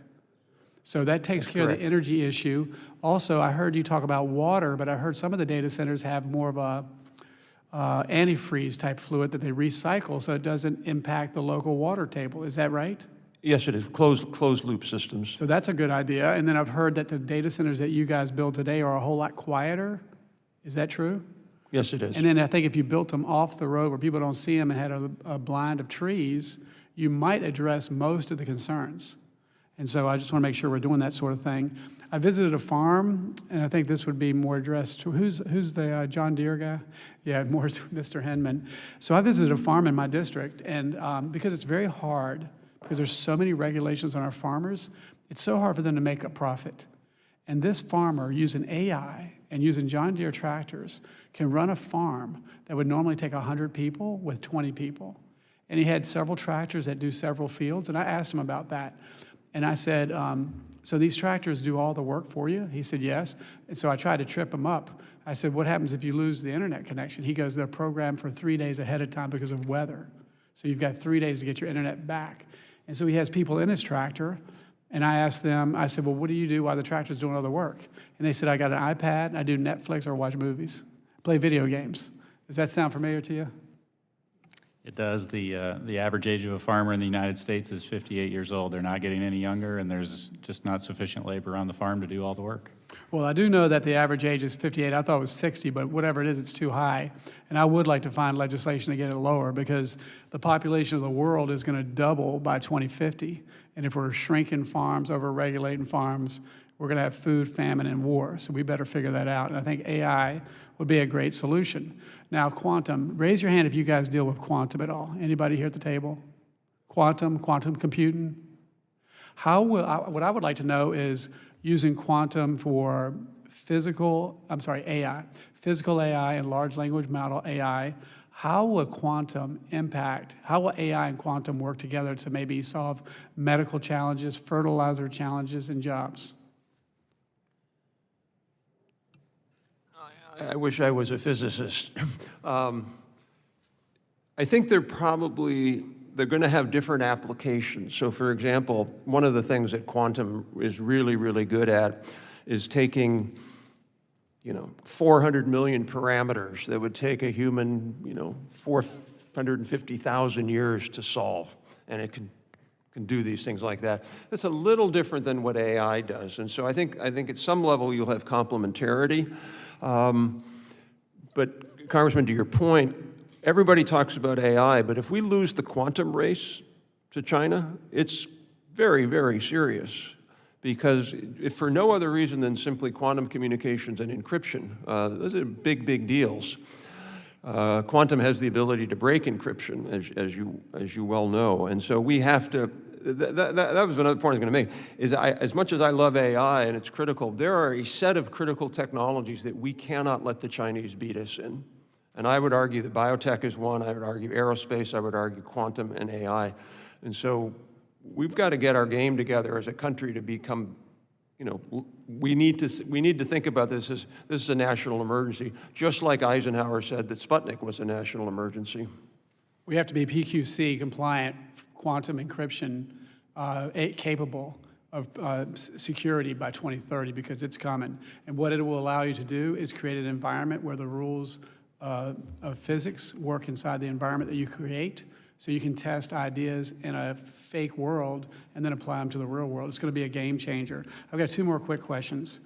This is a military question, and I think we might have touched on it, but how do we ensure AI does not creep into the kill chain? Because if AI thinks that, oh, this is a bad idea, it's not moral, they may not know what the commander knows, and we can't have it stop it. Yeah, this is at the core of the big policy debates right now, Congressman. And looking around the corner, it's hard for me to see a future in which AI is not getting closer and closer and closer to the trigger pullers. And my understanding of what happened with Operation Epic Fury, the planning teams were able to load these gigantic data sets and develop target packages in like very quick amounts of time. And there's only going to be a matter of time before we start hooking these things up more and more and more. And so, training these systems to be adversarially robust and the underlying science that we understand how these things work. So it's like right now, you couldn't trust a lethal autonomous weapon system that's powered by any kind of thing like the frontier models today. In fact, if an adversary were to do that, I would recommend we would use other types of SAP-STO capabilities to screw with their capabilities instead of fielding a symmetric capability ourselves. So there's a lot of work that DARPA and other researchers need to do to start figuring out this interpretability and reliability question. This is like really, really, really critical. And I think it's going to be a national conversation about whether or not you want large-scale combat formations of autonomous systems. I think that seems to be the world we're going toward, and it's maybe unstoppable at this stage. Yeah, so I will say this about AI. What I've seen, it's only as good as the information you put in it.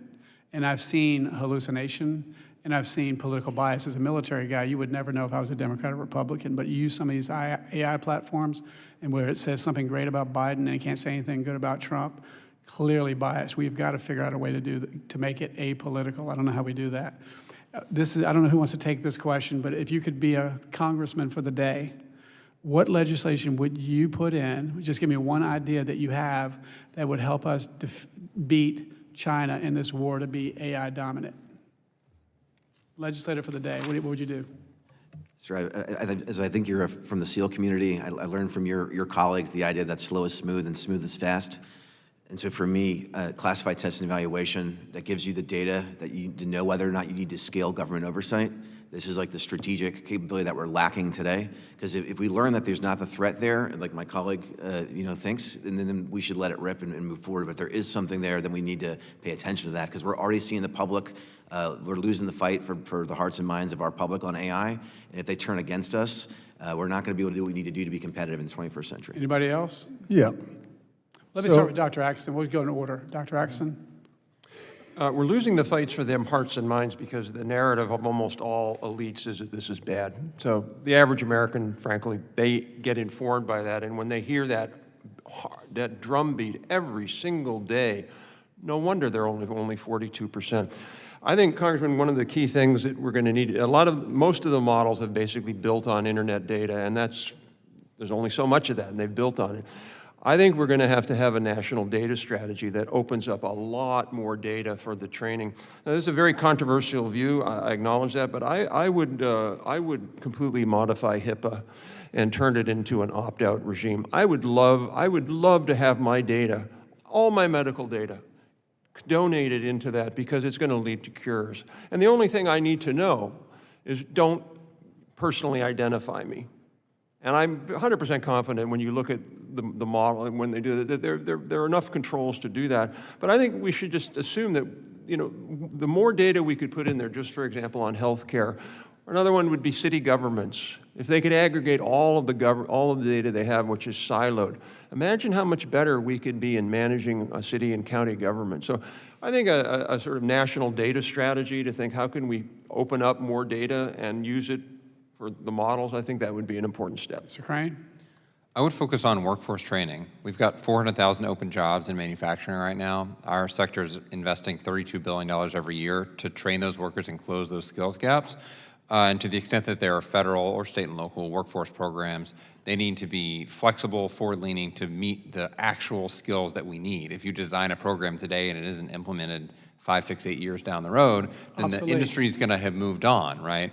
And so we need the programs that you all authorize here and at the state and local level as well to actually empower manufacturing workers today and the manufacturing workers of the future to get the skills they need. And increasingly, those are AI skills for the manufacturing shop floor. Mr. Heindman? I agree with the workforce readiness point. I think we have gone through technology changes as a species since we've existed.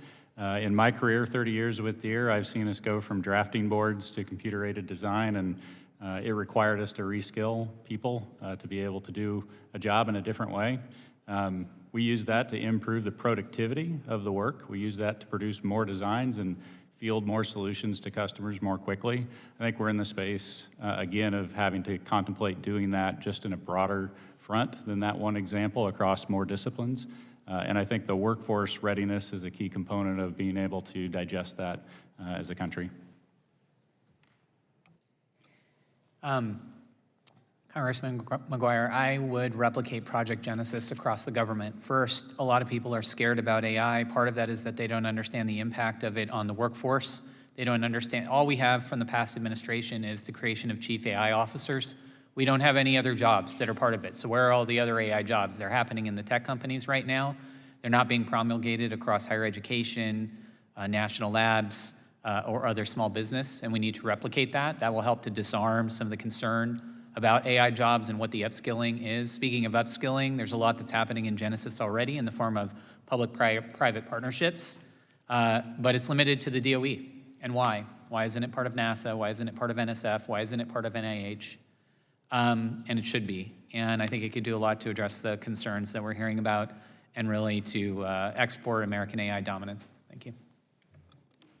I would definitely recognize the great potential of AI, but I would also honestly deal with the challenges, whether it's workforce, whether it's other guidelines to deal with it. We have won another really important race with China and India, and that was the first 6 decades of the 1800s. The majority of our exports, cotton, basically great, made us a prosperous place. But there were some costs to that in terms of winning that race with regard to slavery, with regard to dispossession of tribal lands in terms of Mississippi and Alabama and other places. And so I think we could have still won that race in terms of China without those negative externalities and pushing those on folks. So honestly dealing with those costs, not pushing them on to particular folks, but also embracing the benefits of the future. I think we can do both. We're making a lot of progress. I yield back. Thank you. An update, Dr. Mattman, my agentic AI agent from Open Colleges responded back that it has reviewed and successfully installed Apache Tika and integrated it into OpenClaw, and so that my other agents can use it for extraction of text from PDFs and metadata from images. So all of that was done, not by me, but my AI. Thanks to your AI on that. Point of personal privilege, I want to recognize Dr. Atkinson and his 20 years of service working for as the president for Information Technology and Innovation Foundation. I understand this is your last day. This is perhaps your last action as president. I wish it was. I have to be here 2 more weeks. This is my retirement party, so thank you, Congress. My retirement party is tonight, but I'll be here for 2 more weeks. And then If it's okay, I want to, if everyone could join me in congratulating Dr. Atkinson. Thank you. And I have a second point of personal privilege.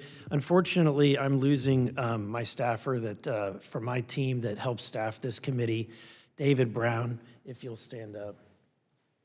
David has been with me since before I even came to Congress. He moved to my district. He's been like a son to me, but he's leaving me for greener pastures. And so I want to say thank you for everything that you've done for our team and for this country. Thank you, David.